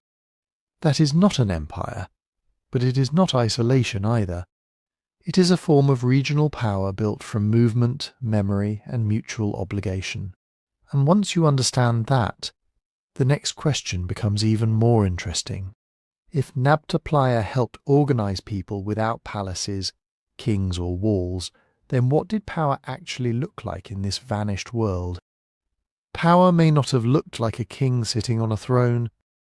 It may have looked like an elder who knew when the rains would come, a cattle owner whose herd could feed 100 people during a gathering, a ritual specialist who understood the meaning of the stones, the burial places, and the ceremonies that turned a seasonal lake into sacred ground. A leader who could persuade several families to work together for days, maybe weeks, on something no single household could build alone. That is the kind of authority Nabta Playa may preserve. Because the archaeology does show hints of difference. Not the overwhelming difference you would expect in later Egypt, where rulers built massive tombs, filled them with treasure, and carved their names into stone. Nothing at Nabta gives us a pharaoh, no palace foundations, no written decrees, no royal body wrapped in gold. But the absence of those things does not mean everyone had equal influence. It means power may have worked differently. Consider the cattle burials. Cattle were not ordinary animals in this world. They were food, certainly. But they were also mobile wealth. A herd could provide milk, hides, meat, labour in some contexts, and most importantly, security. When rainfall was good, cattle multiplied. When drought came, they could be exchanged, shared, slaughtered, or moved toward better pasture. Owning cattle could change a family's position dramatically.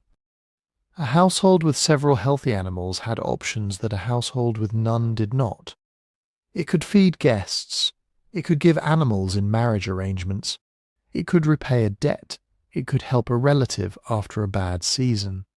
And every act of generosity could create something valuable in return. Loyalty. That is how inequality can begin without coins, banks, or palaces. Not necessarily through one person brutally taking everything from everyone else. Sometimes through the slow accumulation of animals, relationships, obligations, and prestige. One family has a larger herd. They host a feast. Others depend on their generosity. Their opinion begins to matter more. Their children marry into influential families. Over generations, status can become something people expect, something they inherit, something protected by ritual. The burial of cattle may hint that some animals carried a significance beyond their economic value. To bury a valuable animal is to remove wealth from immediate use.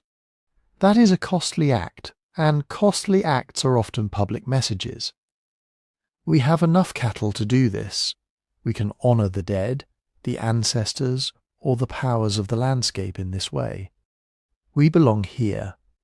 But cattle alone could not create Nabta Playa's ceremonial landscape. The stones had to be selected. They had to be moved. They had to be placed in deliberate arrangements. Spaces had to be revisited, maintained, and remembered over generations.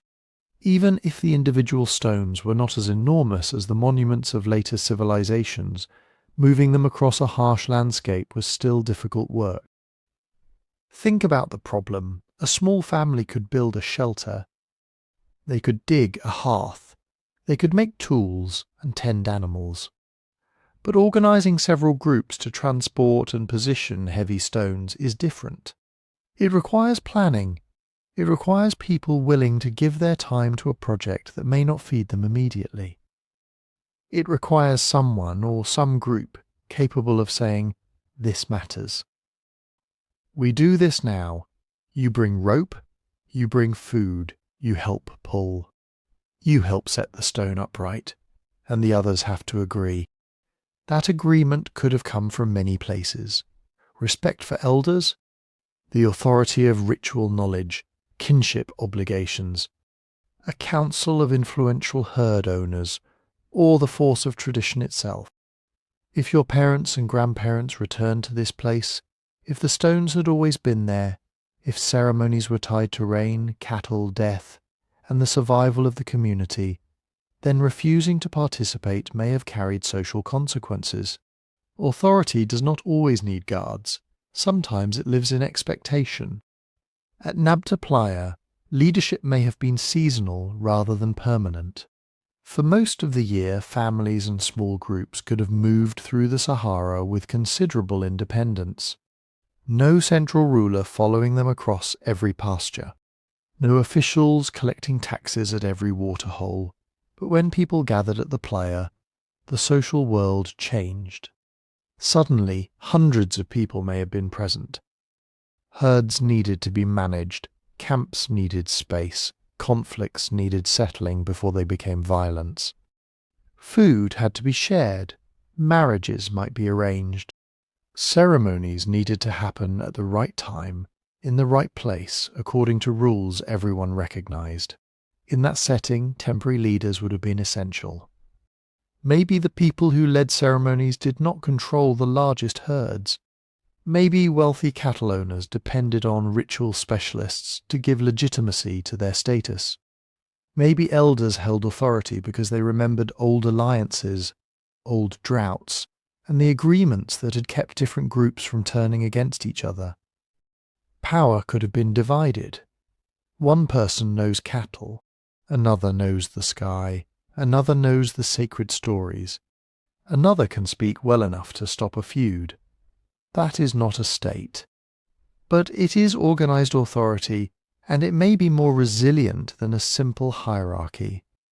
If one leader dies, the entire system does not collapse. Other families, other elders, other ritual experts can carry the knowledge forward. In a landscape where water, pasture, and population shifted constantly, flexibility may have been more useful than a rigid chain of command. This is why looking for a palace can mislead us. Palaces are only one answer to the problem of organizing people. Egypt would eventually answer that problem with kings, temples, officials, taxation, armies, and monumental building on a scale Nabta's people could never have imagined. But thousands of years before Egypt unified along the Nile, communities in the Sahara may already have been experimenting with another kind of power. Power built through cattle, power built through ritual, power built through the ability to gather scattered people and convince them to act as one. The stones do not tell us who gave the orders. They preserve no names, no crowns, no list of titles. But they do tell us that somebody could turn shared belief into shared labour, and that may be one of the most important steps in human history. Because once people learn to organise beyond the household, once they learn to make strangers cooperate through ceremony, obligation and prestige, they have created the foundations for something much larger. The question is whether those foundations remained in the Sahara, or whether, when the climate began to change, they travelled east toward the one river that never entirely disappeared. That river was the Nile, and as the Sahara began to dry, it became more than a river. It became a refuge. For thousands of years, the green Sahara had supported a world that is almost impossible to picture today. Seasonal lakes, grasslands, herds of wild animals and domestic cattle, communities moving between water sources, gathering at places like Nabta Playa when the rains came. But the rains did not last forever, starting roughly 8,000 years ago and accelerating over the millennia that followed. Changes in Earth's orbit gradually weakened the African monsoon. The shift was slow on a human timescale, but relentless across generations. Summer rains became less reliable. Lakes shrank. Grasslands broke apart into smaller patches. The routes that had connected communities across the desert became harder to travel. A place that had been good pasture in your grandparents' time might be bare sand by the time your children were grown. And this is the crucial point. People did not wake up one morning and discover that the Sahara had become the desert we know today. The transformation happened in stages. Some regions dried earlier. Others held water longer. Families could move. Herds could be relocated. Old seasonal patterns could be adjusted until they couldn't. When water becomes unpredictable, mobility is a solution. You move to the next lake, the next pasture, the next valley where rain has fallen. But when the entire system starts failing, there are fewer places left to go. And across northeastern Africa, one source of water remained more dependable than almost anything around it. The Nile. It flowed north through a landscape becoming steadily drier. Fed by rains far to the south, in regions beyond the desert, it carried water through Egypt even when local rainfall failed. Along its banks were marshes, fish, birds, reeds grazing land, and eventually fertile floodplain soil renewed by annual inundations. To people watching wells fail and lakes vanish, the Nile would have looked like a miracle. Not an easy place to live, necessarily. The river valley was narrow in many areas, hemmed in by desert cliffs. Its floods could be dangerous. Its channels shifted. Mosquitoes, crocodiles, and disease were part of the environment. And a dependable river also attracted other people, which meant competition. But compared with an increasingly dry Sahara, it offered something priceless: predictability. This is why archaeologists see broad evidence of population movement and cultural contact between the drying Sahara and the Nile Valley during the Neolithic period. Not one giant migration, not a single people marching east in a neat line. Human movement almost never works that way. It was probably a long, uneven process. One family abandons a failing pasture and settles nearer the river. A herding group begins spending more of the year along a Nile tributary or oasis.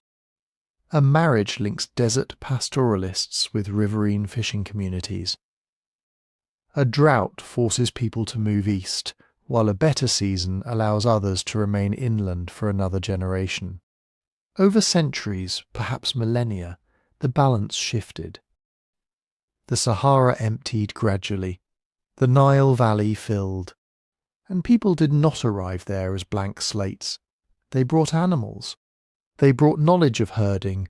They brought social traditions shaped by seasonal gathering, long-distance exchange, ritual obligations, and the management of cattle wealth. They brought memories, even if those memories were carried in stories rather than writing, of places where ancestors had gathered around lakes that no longer existed. This does not mean Nabta Playa somehow became Egypt. That is too simple. Ancient Egypt was not created by one desert site, one tribe, or one migration. It emerged over thousands of years from many communities interacting across northeastern Africa.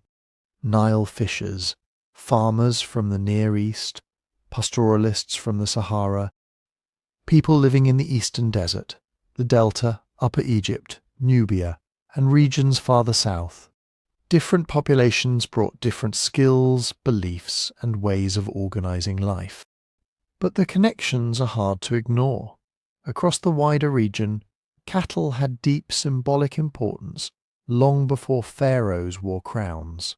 In Saharan rock art, cattle appear again and again, sometimes shown with exaggerated horns or in scenes that seem ceremonial rather than ordinary. At Nabta Playa, cattle were buried in ways that suggest ritual significance. Later in ancient Egypt, cattle remained economically vital and spiritually powerful. Divine cows, sacred bulls, royal herds, offerings, fertility, abundance. The animal was never just meat. That does not prove a direct line from one cattle burial in the Sahara to a specific Egyptian god thousands of years later. Archaeology cannot make that leap, but it does show that people across this region shared a world in which cattle could represent status, survival, identity, and sacred power. The same may be true of ritual landscapes. At Nabta Playa, people gathered at a seasonal lake and marked the land with stones, burials, and ceremonial spaces. Along the Nile, later communities would build cemeteries, establish sacred places, and increasingly connect political authority to control over ritual and the dead. Again, the forms were different. Nabta was not a pyramid field. Its stone structures were not temples in the later Egyptian sense. But both worlds reveal a growing human tendency to transform geography into meaning. This hill matters. This burial ground belongs to our ancestors. This place is where ceremonies must happen. This landscape tells us who we are. And as populations concentrated along the Nile, those ideas gained new force. In the Sahara, communities could disperse when resources ran low. Along a narrow river valley, people lived closer together. Their fields, fishing grounds, grazing areas, and burial places were more likely to overlap. Disputes became harder to avoid. Cooperation became more necessary. The ability to organize labor, manage food, maintain alliances, and claim access to land became increasingly important. Social complexity did not arrive all at once. It grew from pressure. More people, less space, more reliable food, but also more dependence on one landscape. More wealth stored in animals, grain, tools, and eventually land rights. More ceremonies to bind communities together. More leaders claiming the authority to settle disputes, direct labor, and speak for the ancestors. The drying Sahara did not destroy the people of Nabta Playa. It changed the choices available to them. Some may have adapted in place for a time. Some may have moved toward oases or the Nile. Some traditions may have faded. Others may have travelled, merged and transformed in communities we can no longer separate clearly in the archaeological record. But the great movement toward the Nile set the stage for something extraordinary. Because once scattered populations were drawn toward a single river, the old Saharan experiments in cattle, ceremony, cooperation, and prestige entered a far more crowded world. And there, under the pressure of drought, migration, and opportunity, the first outlines of Egypt began to emerge. So did Nabta Playa help shape ancient Egypt? The honest answer is, maybe, but not in the simple way people often imagine. Nabta Playa was not a lost Egyptian capital buried beneath the sand. There is no evidence that its people called themselves Egyptians, built Pharaohs' palaces, wrote hieroglyphs, or ruled a kingdom stretching along the Nile. The site was already changing and eventually being abandoned, thousands of years before the first dynasties unified Egypt around 3100 BC. That chronological gap matters. Nabta Playa's major ceremonial phase belongs broadly to the period between about 6000 and 4800 BC. The recognizable cultures of pre-dynastic Upper Egypt, places like Badari and Nakada, developed later along the Nile, and the pharaonic state came later still. That is a long time. Long enough for populations to move, mix, split apart, forget old traditions, invent new ones, and transform inherited ideas into something almost unrecognizable. So we cannot draw a straight line from a stone circle in the Western Desert to the pyramids. But we also should not assume that nothing survived, because Egypt did not emerge from an empty valley. It emerged from a wider northeastern African world, one that included the Sahara, Nubia, the Eastern Desert, the Mediterranean coast, and the Near East. And Nabta Playa gives us a rare glimpse of what some of those early Saharan communities were already doing before Egypt existed. They were managing cattle, they were gathering seasonally at a meaningful place. They were burying animals in ceremonial contexts, they were moving stones, marking space and possibly tracking the cycle of the year. Those are not small things. Take cattle first. In the later world of ancient Egypt, cattle were everywhere. They fed people, they pulled ploughs, they represented wealth. They were sacrificed in temples. Bulls could be associated with royal strength and divine power. Cows were linked to fertility, motherhood, the sky, and goddesses such as Hathor. At Nabta Playa, cattle also seem to have been more than food.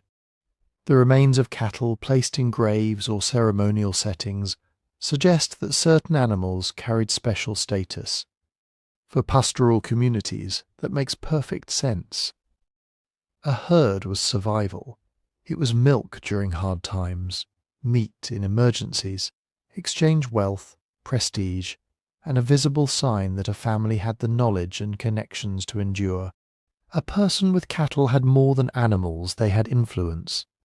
And once cattle become tied to status, ritual, and identity, they can become powerful symbols. That idea may have travelled with Saharan pastoralists toward the Nile, or it may have developed independently among multiple communities facing similar conditions. Either way, the comparison is hard to miss. The same is true of ceremony. At Nabta Playa, people repeatedly return to a particular landscape, not just any patch of desert. A place with a seasonal lake, burials, stone structures, and evidence of gatherings that may have involved communities from a wider region. Later Egypt would become obsessed with sacred geography. The Nile was not merely water, it was a divine force. Cemeteries were not simply places to leave the dead. They connected living communities to ancestors and claims over land. Temples did not just house gods. They organized labor, wealth, authority, and memory. Now, Nabta's stone features were not Egyptian temples. Its cattle burials were not royal tombs, and its gatherings were probably nothing like the massive state rituals of later pharaohs. But the underlying principle may be older. People were learning that power could be anchored in place. If you could organize a gathering at the right season, bring people together, oversee rituals, manage exchanges, and claim knowledge of when rains would come, then you possessed something valuable. Not a crown, not yet, but authority. And then there is the question of the sky. Some researchers have argued that Nabta Playa's stone circle and alignments may have helped mark seasonal events, perhaps including the summer solstice. If that interpretation is correct, it would mean these desert communities were paying close attention to the relationship between the heavens, the rains, the lake, and the movement of herds. That would not be surprising. For people living in a seasonal landscape, timekeeping was survival. You needed to know when water might return, when pasture would grow, when animals should move, when distant families might gather. Later Egyptians also built a civilization around calendars. The annual Nile flood shaped agriculture, taxation, labor, and religious festivals. Egyptian priests watched the stars. The rising of Sirius became linked to the coming inundation. Time was measured not as an abstract scientific problem, but as a sacred system connecting sky, river, crops, gods, and kings. Still, this is where caution becomes essential. A concern with seasons is not proof of direct descent. Every farming or herding society has reasons to watch the sky. Stone alignments can be difficult to interpret, and even if Nabta's builders marked the solstice, that does not mean they invented the Egyptian calendar. Similar needs can produce similar ideas. This is the difference between influence and coincidence. Population movement means actual people carrying habits and memories entered the Nile Valley. Cultural influence means ideas spread between groups, even without large migrations. Parallel development means separate societies arrive at similar solutions because they face similar pressures. And coincidence means the resemblance may not be meaningful at all. Archaeology rarely gives us a neat answer.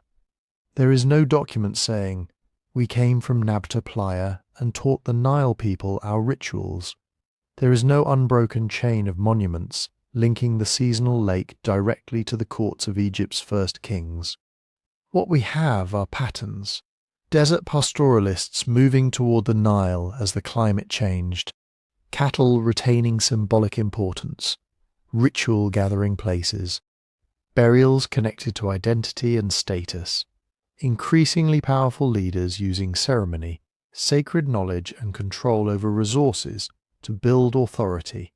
Nabta Playa did not create Egypt by itself, but it shows that long before pharaohs, pyramids, and hieroglyphs, people in northeastern Africa were already experimenting with some of the ingredients that would later become central to Egyptian civilization: cattle, ceremony, calendars, ancestors, prestige.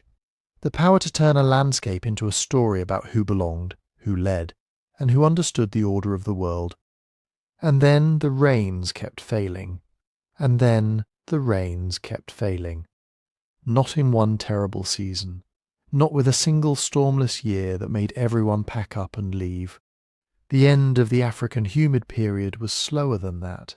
More complicated, more dangerous. For thousands of years, the Sahara had been shaped by a powerful summer monsoon. Moist air from the Atlantic and Indian Ocean pushed deep into North Africa. Rain fell far north of where it falls today. Seasonal lakes filled.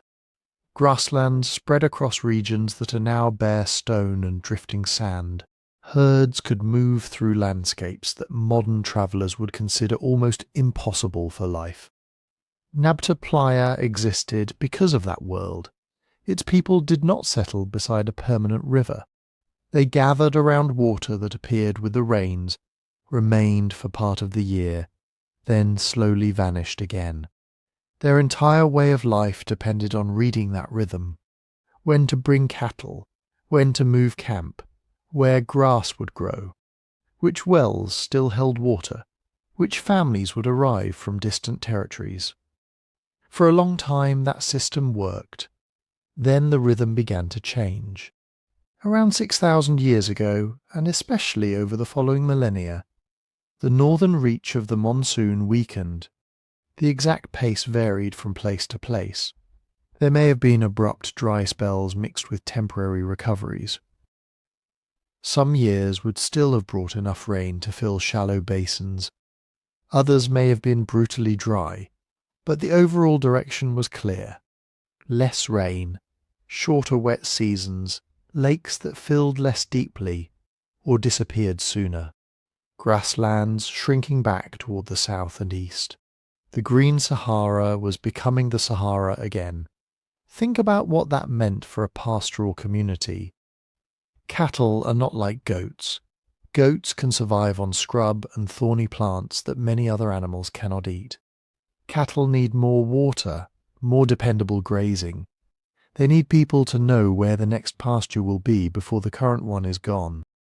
A few dry years could be managed, herds could be reduced. Families could travel farther, people could trade for grain, hunt more, gather wild plants, or rely on kin in better watered areas.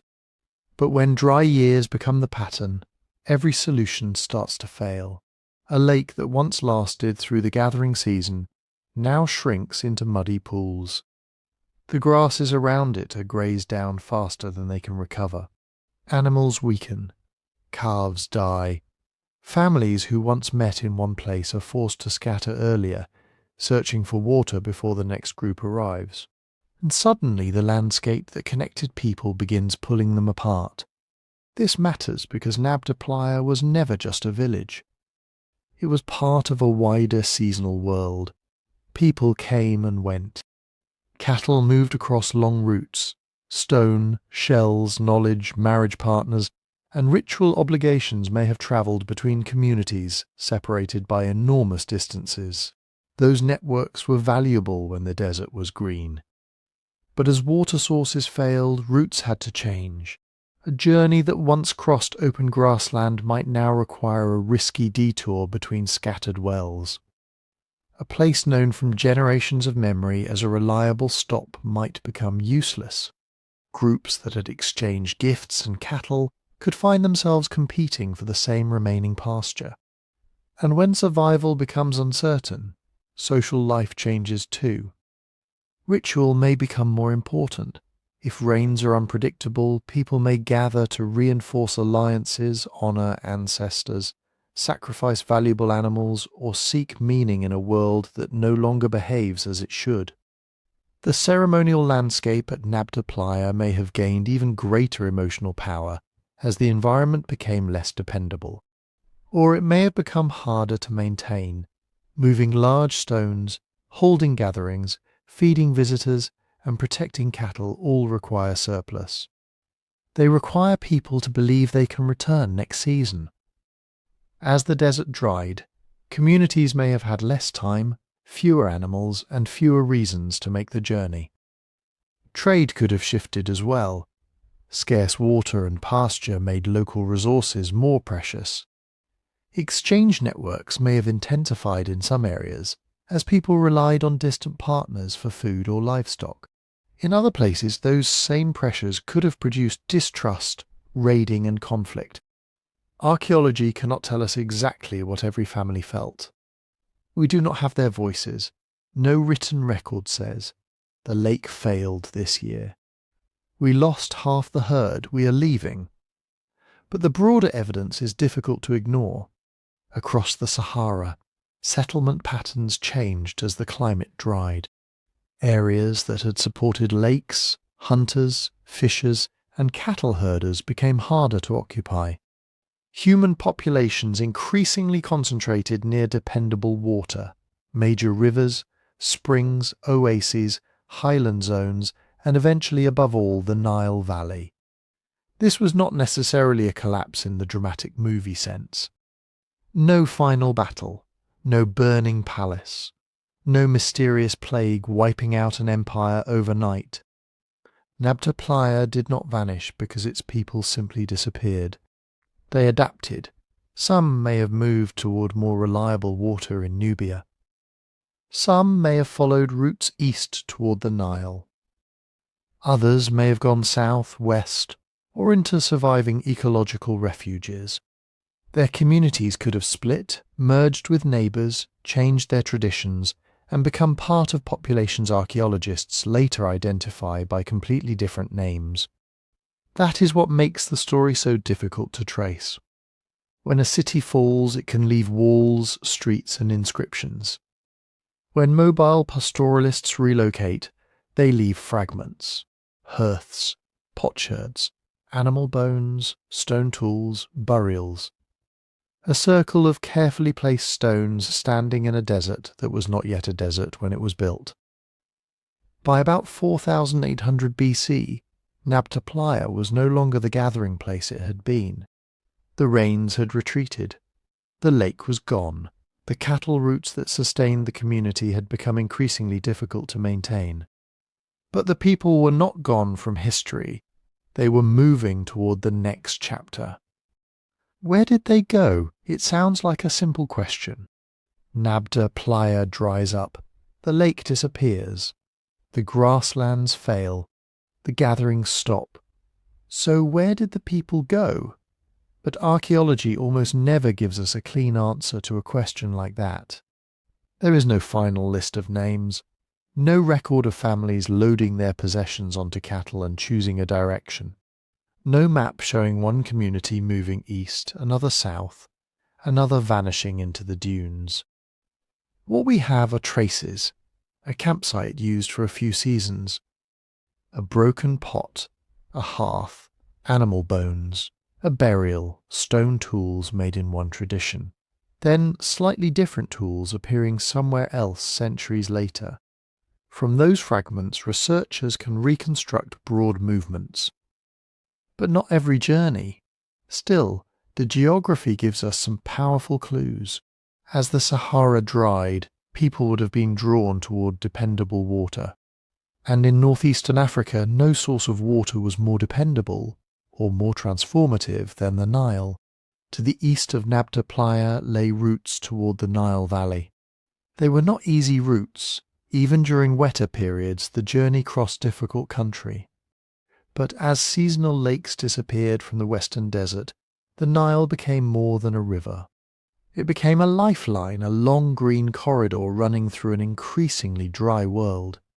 Along its banks, water returned every year. Fish could be caught. Wild plants could be gathered. Floodplains offered fertile soil. Animals came to drink, and eventually people learned they could grow crops in the rich sediment left behind by the annual flood. For pastoralists facing a drying desert, that must have looked like a different future. Not necessarily an easy one.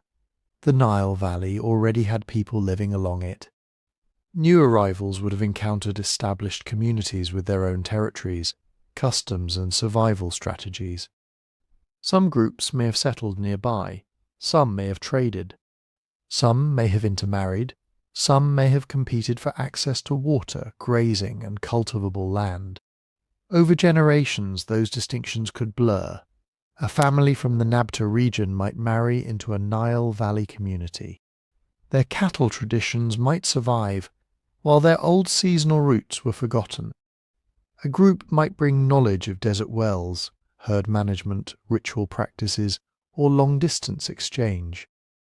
Their descendants might no longer call themselves the same thing, live in the same landscape, or make exactly the same tools.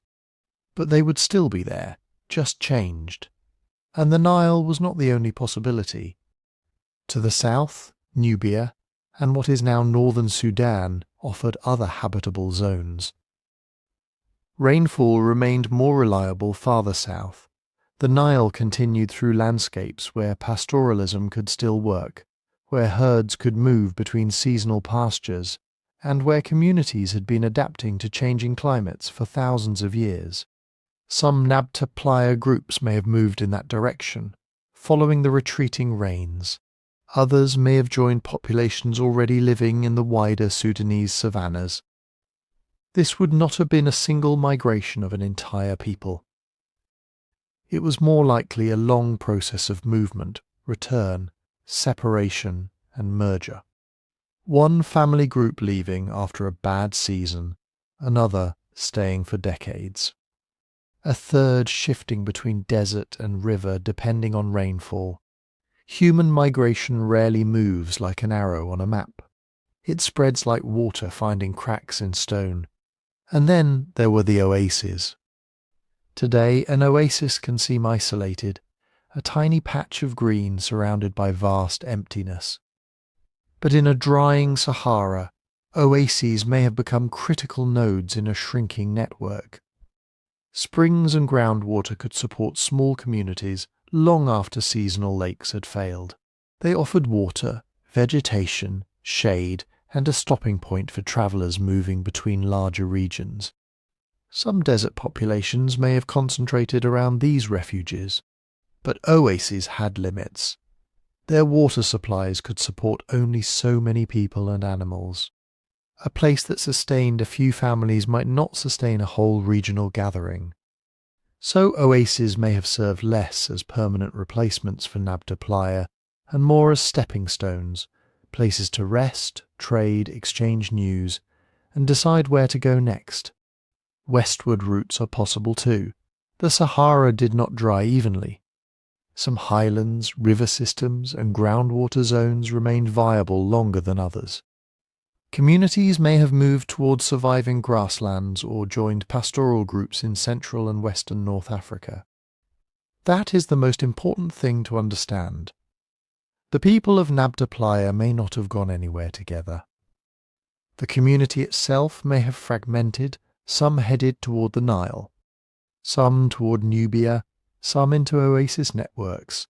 Some may have remained in the desert longer than we expect, adjusting their movements and reducing their herds.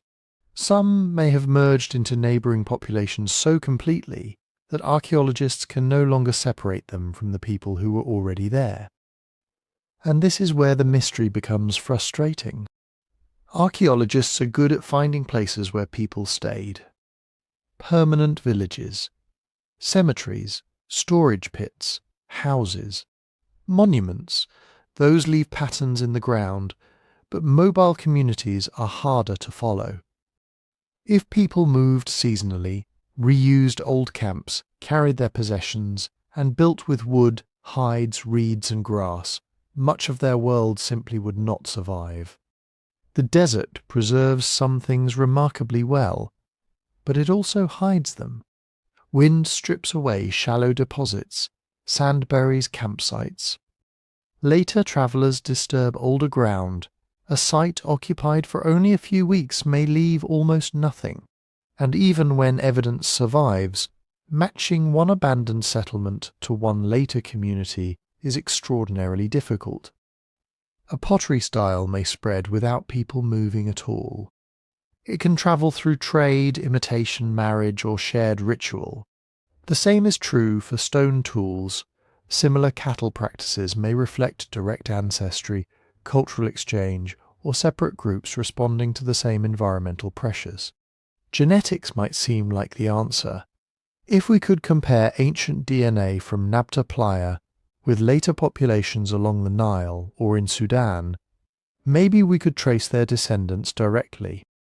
But ancient DNA is difficult to recover in hot climates. Heat, moisture, and time break DNA down. Human remains from this period are limited. Preservation varies, and modern populations have experienced thousands of years of migration and intermarriage since Nabta Playa was abandoned. Even if a genetic connection were found, it might reveal only part of the story. Genes can show shared ancestry. They cannot always tell us which language people spoke, which rituals mattered to them, or whether they saw themselves as one people. Language offers clues too, but only cautiously. Africa's linguistic history is enormously deep and complex. Languages change, split, disappear, and borrow words from neighbours. A cattle term, a place name, or a shared tradition might preserve an echo of ancient contact, but it cannot prove that one specific population at Nabta Playa became one specific later people. Culture is not a surname passed down unchanged. It is a conversation across generations. Ideas survive even when communities transform. A way of managing cattle, a preference for certain burial practices, knowledge of the stars.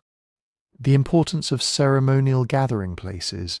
These traditions may have moved with people from the Sahara toward the Nile, or they may have been shared between groups long before the desert fully dried. That is why it is risky to say Nabta Playa became ancient Egypt. It did not become Egypt in any simple, direct sense.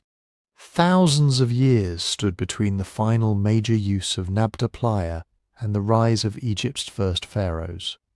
Many other communities contributed to the cultures that developed along the Nile. Farming expanded, villages grew, trade intensified. Social hierarchies changed, new rituals, technologies and political systems emerged. But the people who lived at Nabta Playa were part of the deeper human world from which those later societies grew. They belonged to a Sahara that was once connected by rain, grass, cattle, movement, and memory. When that green world collapsed, its people did not necessarily die with it. They carried parts of it into new landscapes. So Nabta Playa's disappearance may not be a story of extinction. It may be the story of a visible place disappearing. The lake vanished. The gathering ground fell silent. The stone circle remained, surrounded by sand. But the people may have continued on, scattered into river valleys, oases, and southern grasslands, becoming ancestors, neighbours, rivals and partners in cultures that would eventually reshape northeastern Africa. The site was abandoned. The human story was not. And that brings us back to the question that has been hanging over this entire story. What was Nabta Playa? Was it a vanished empire before Egypt? A desert kingdom with rulers, priests, astronomers, and sacred monuments? Or was it something more difficult to name, because it does not fit the categories we usually use for the ancient world? The honest answer is that we do not know. We do not know how the people of Nabta Playa organised political authority, if they had anything like political authority at all. There may have been influential families, respected cattle owners, ritual specialists, elders whose knowledge of rains, grazing routes, wells and stars gave them enormous prestige. There may have been leaders who coordinated seasonal gatherings or decided who could use particular water sources. But we have no palace, no throne room, no written laws, no royal tomb with a name carved into stone. We do not know what language they spoke. We do not know what they called themselves. We do not know whether the people who gathered at Nabta Playa thought of themselves as one community, many related communities, or simply families meeting at an important place when the rains returned. And we do not know exactly what the monuments meant. The stone circle may have marked the summer solstice.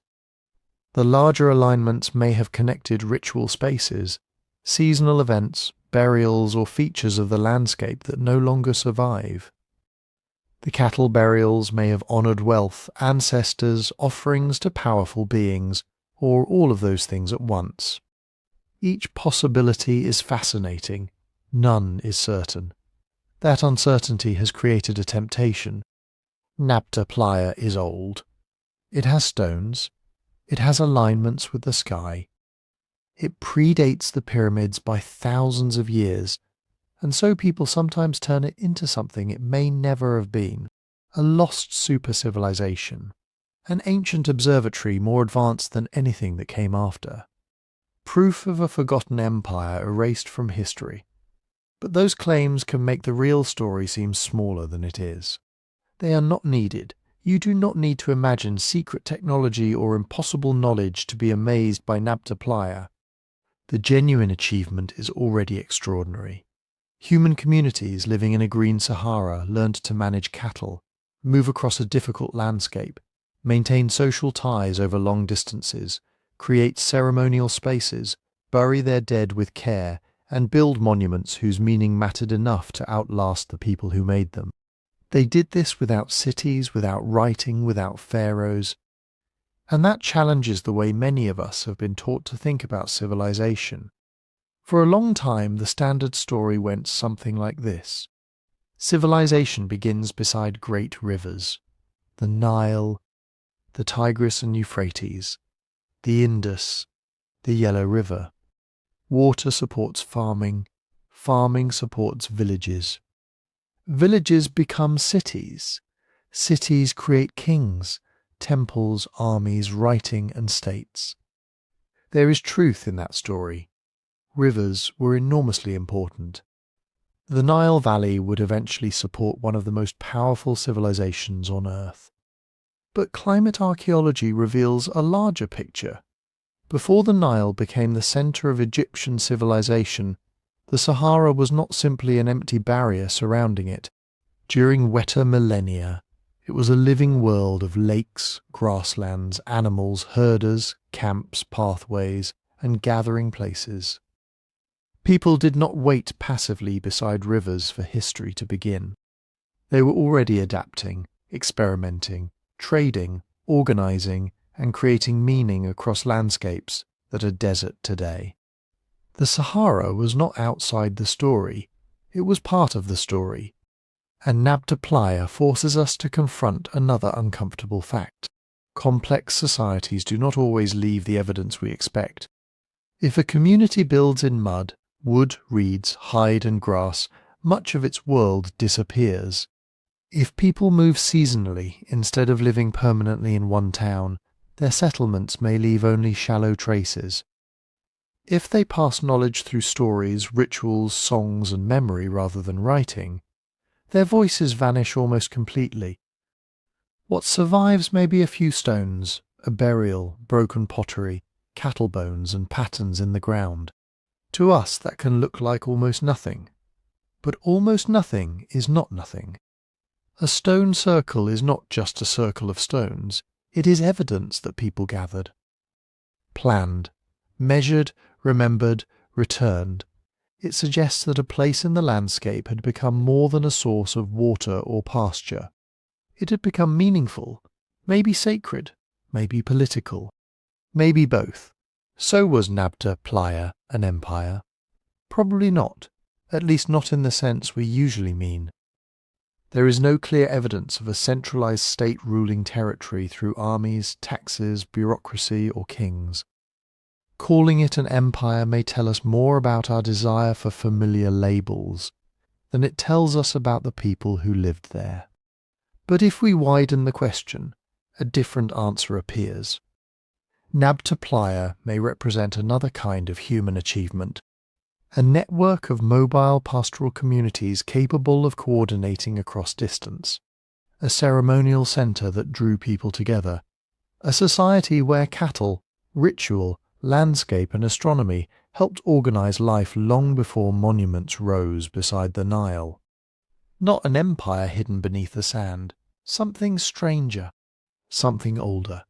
A reminder that human complexity did not begin when someone built a city, carved a king's name, or placed a crown on a pharaoh's head. And maybe that is the final mystery of Nabta Playa. Not whether it was secretly Egypt before Egypt, not whether a lost emperor ruled from the edge of a seasonal lake, not whether the stone circle contains some impossible knowledge that modern people have only just begun to understand. The real mystery is more human than that.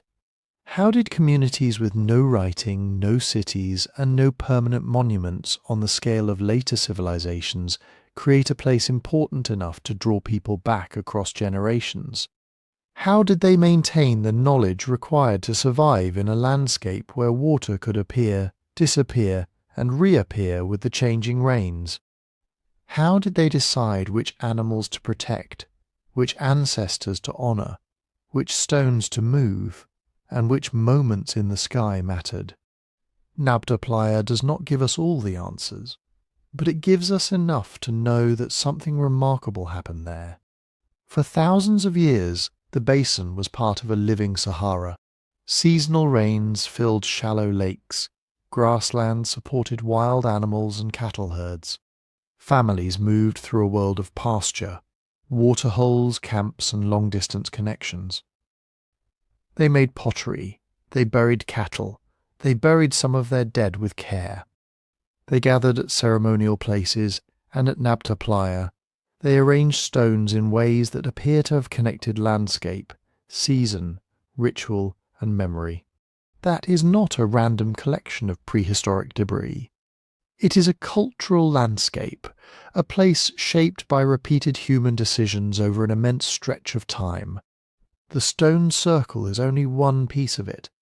The larger megaliths, the alignments, the tumuli, the cattle burials, the traces of camps and seasonal occupation all point toward a community, or perhaps many communities, investing effort in a place that mattered beyond immediate survival. These were pastoral people, but they were not simply wandering without direction.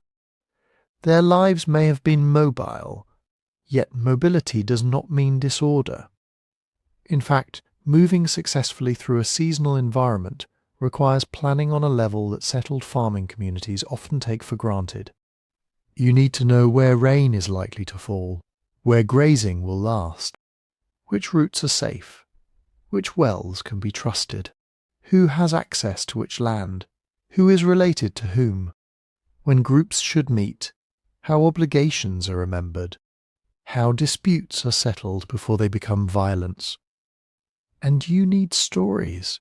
Stories about the land, stories about cattle, stories about the dead, stories that tell the next generation where they came from and why certain places must never be forgotten. Maybe Nabta Playa was one of those places, but then the climate changed. The rains that had made the Green Sahara possible became weaker and less predictable. Lakes shrank, grasslands retreated. The routes that had connected communities across the desert became harder to cross. Over centuries and millennia, a landscape that had supported herders, wildlife, and ceremonial gatherings became the Sahara we recognize today. Vast, dry, and unforgiving. The people did not necessarily vanish in a single catastrophe. More likely, their communities adapted, moved, merged, and fragmented. Some may have followed water southward. Some may have shifted toward oases and surviving grazing lands. Some likely moved east toward the Nile Valley, bringing cattle traditions, ritual practices, social networks, and memories formed in the Sahara. But archaeology cannot yet trace every family, every migration, or every idea. And that is why Nabta Playa still feels almost haunted. Not by curses, not by aliens, not by a fantasy empire buried beneath the sand, by absence. The people who built and used this landscape left no names, no royal lists, no inscriptions explaining the stones, no surviving songs telling us what happened when the rains first failed. Their world was real, sophisticated, and deeply meaningful to the people inside it. Yet most of that world is gone, covered by sand, scattered by climate, reduced to stone, bone, pottery, and silence. Maybe future discoveries will reveal more. Another ceremonial site, a burial with unexpected clues, environmental records that show exactly when the final migrations began. Evidence connecting Saharan pastoral communities more directly to the cultures that later flourished along the Nile. Or maybe some questions will remain unanswered forever. What did they call Nabta Playa? Who was buried beneath its stones? What did the cattle mean to them? Did they watch the solstice together? Did leaders speak at seasonal gatherings? Did they understand that their green world was slowly disappearing?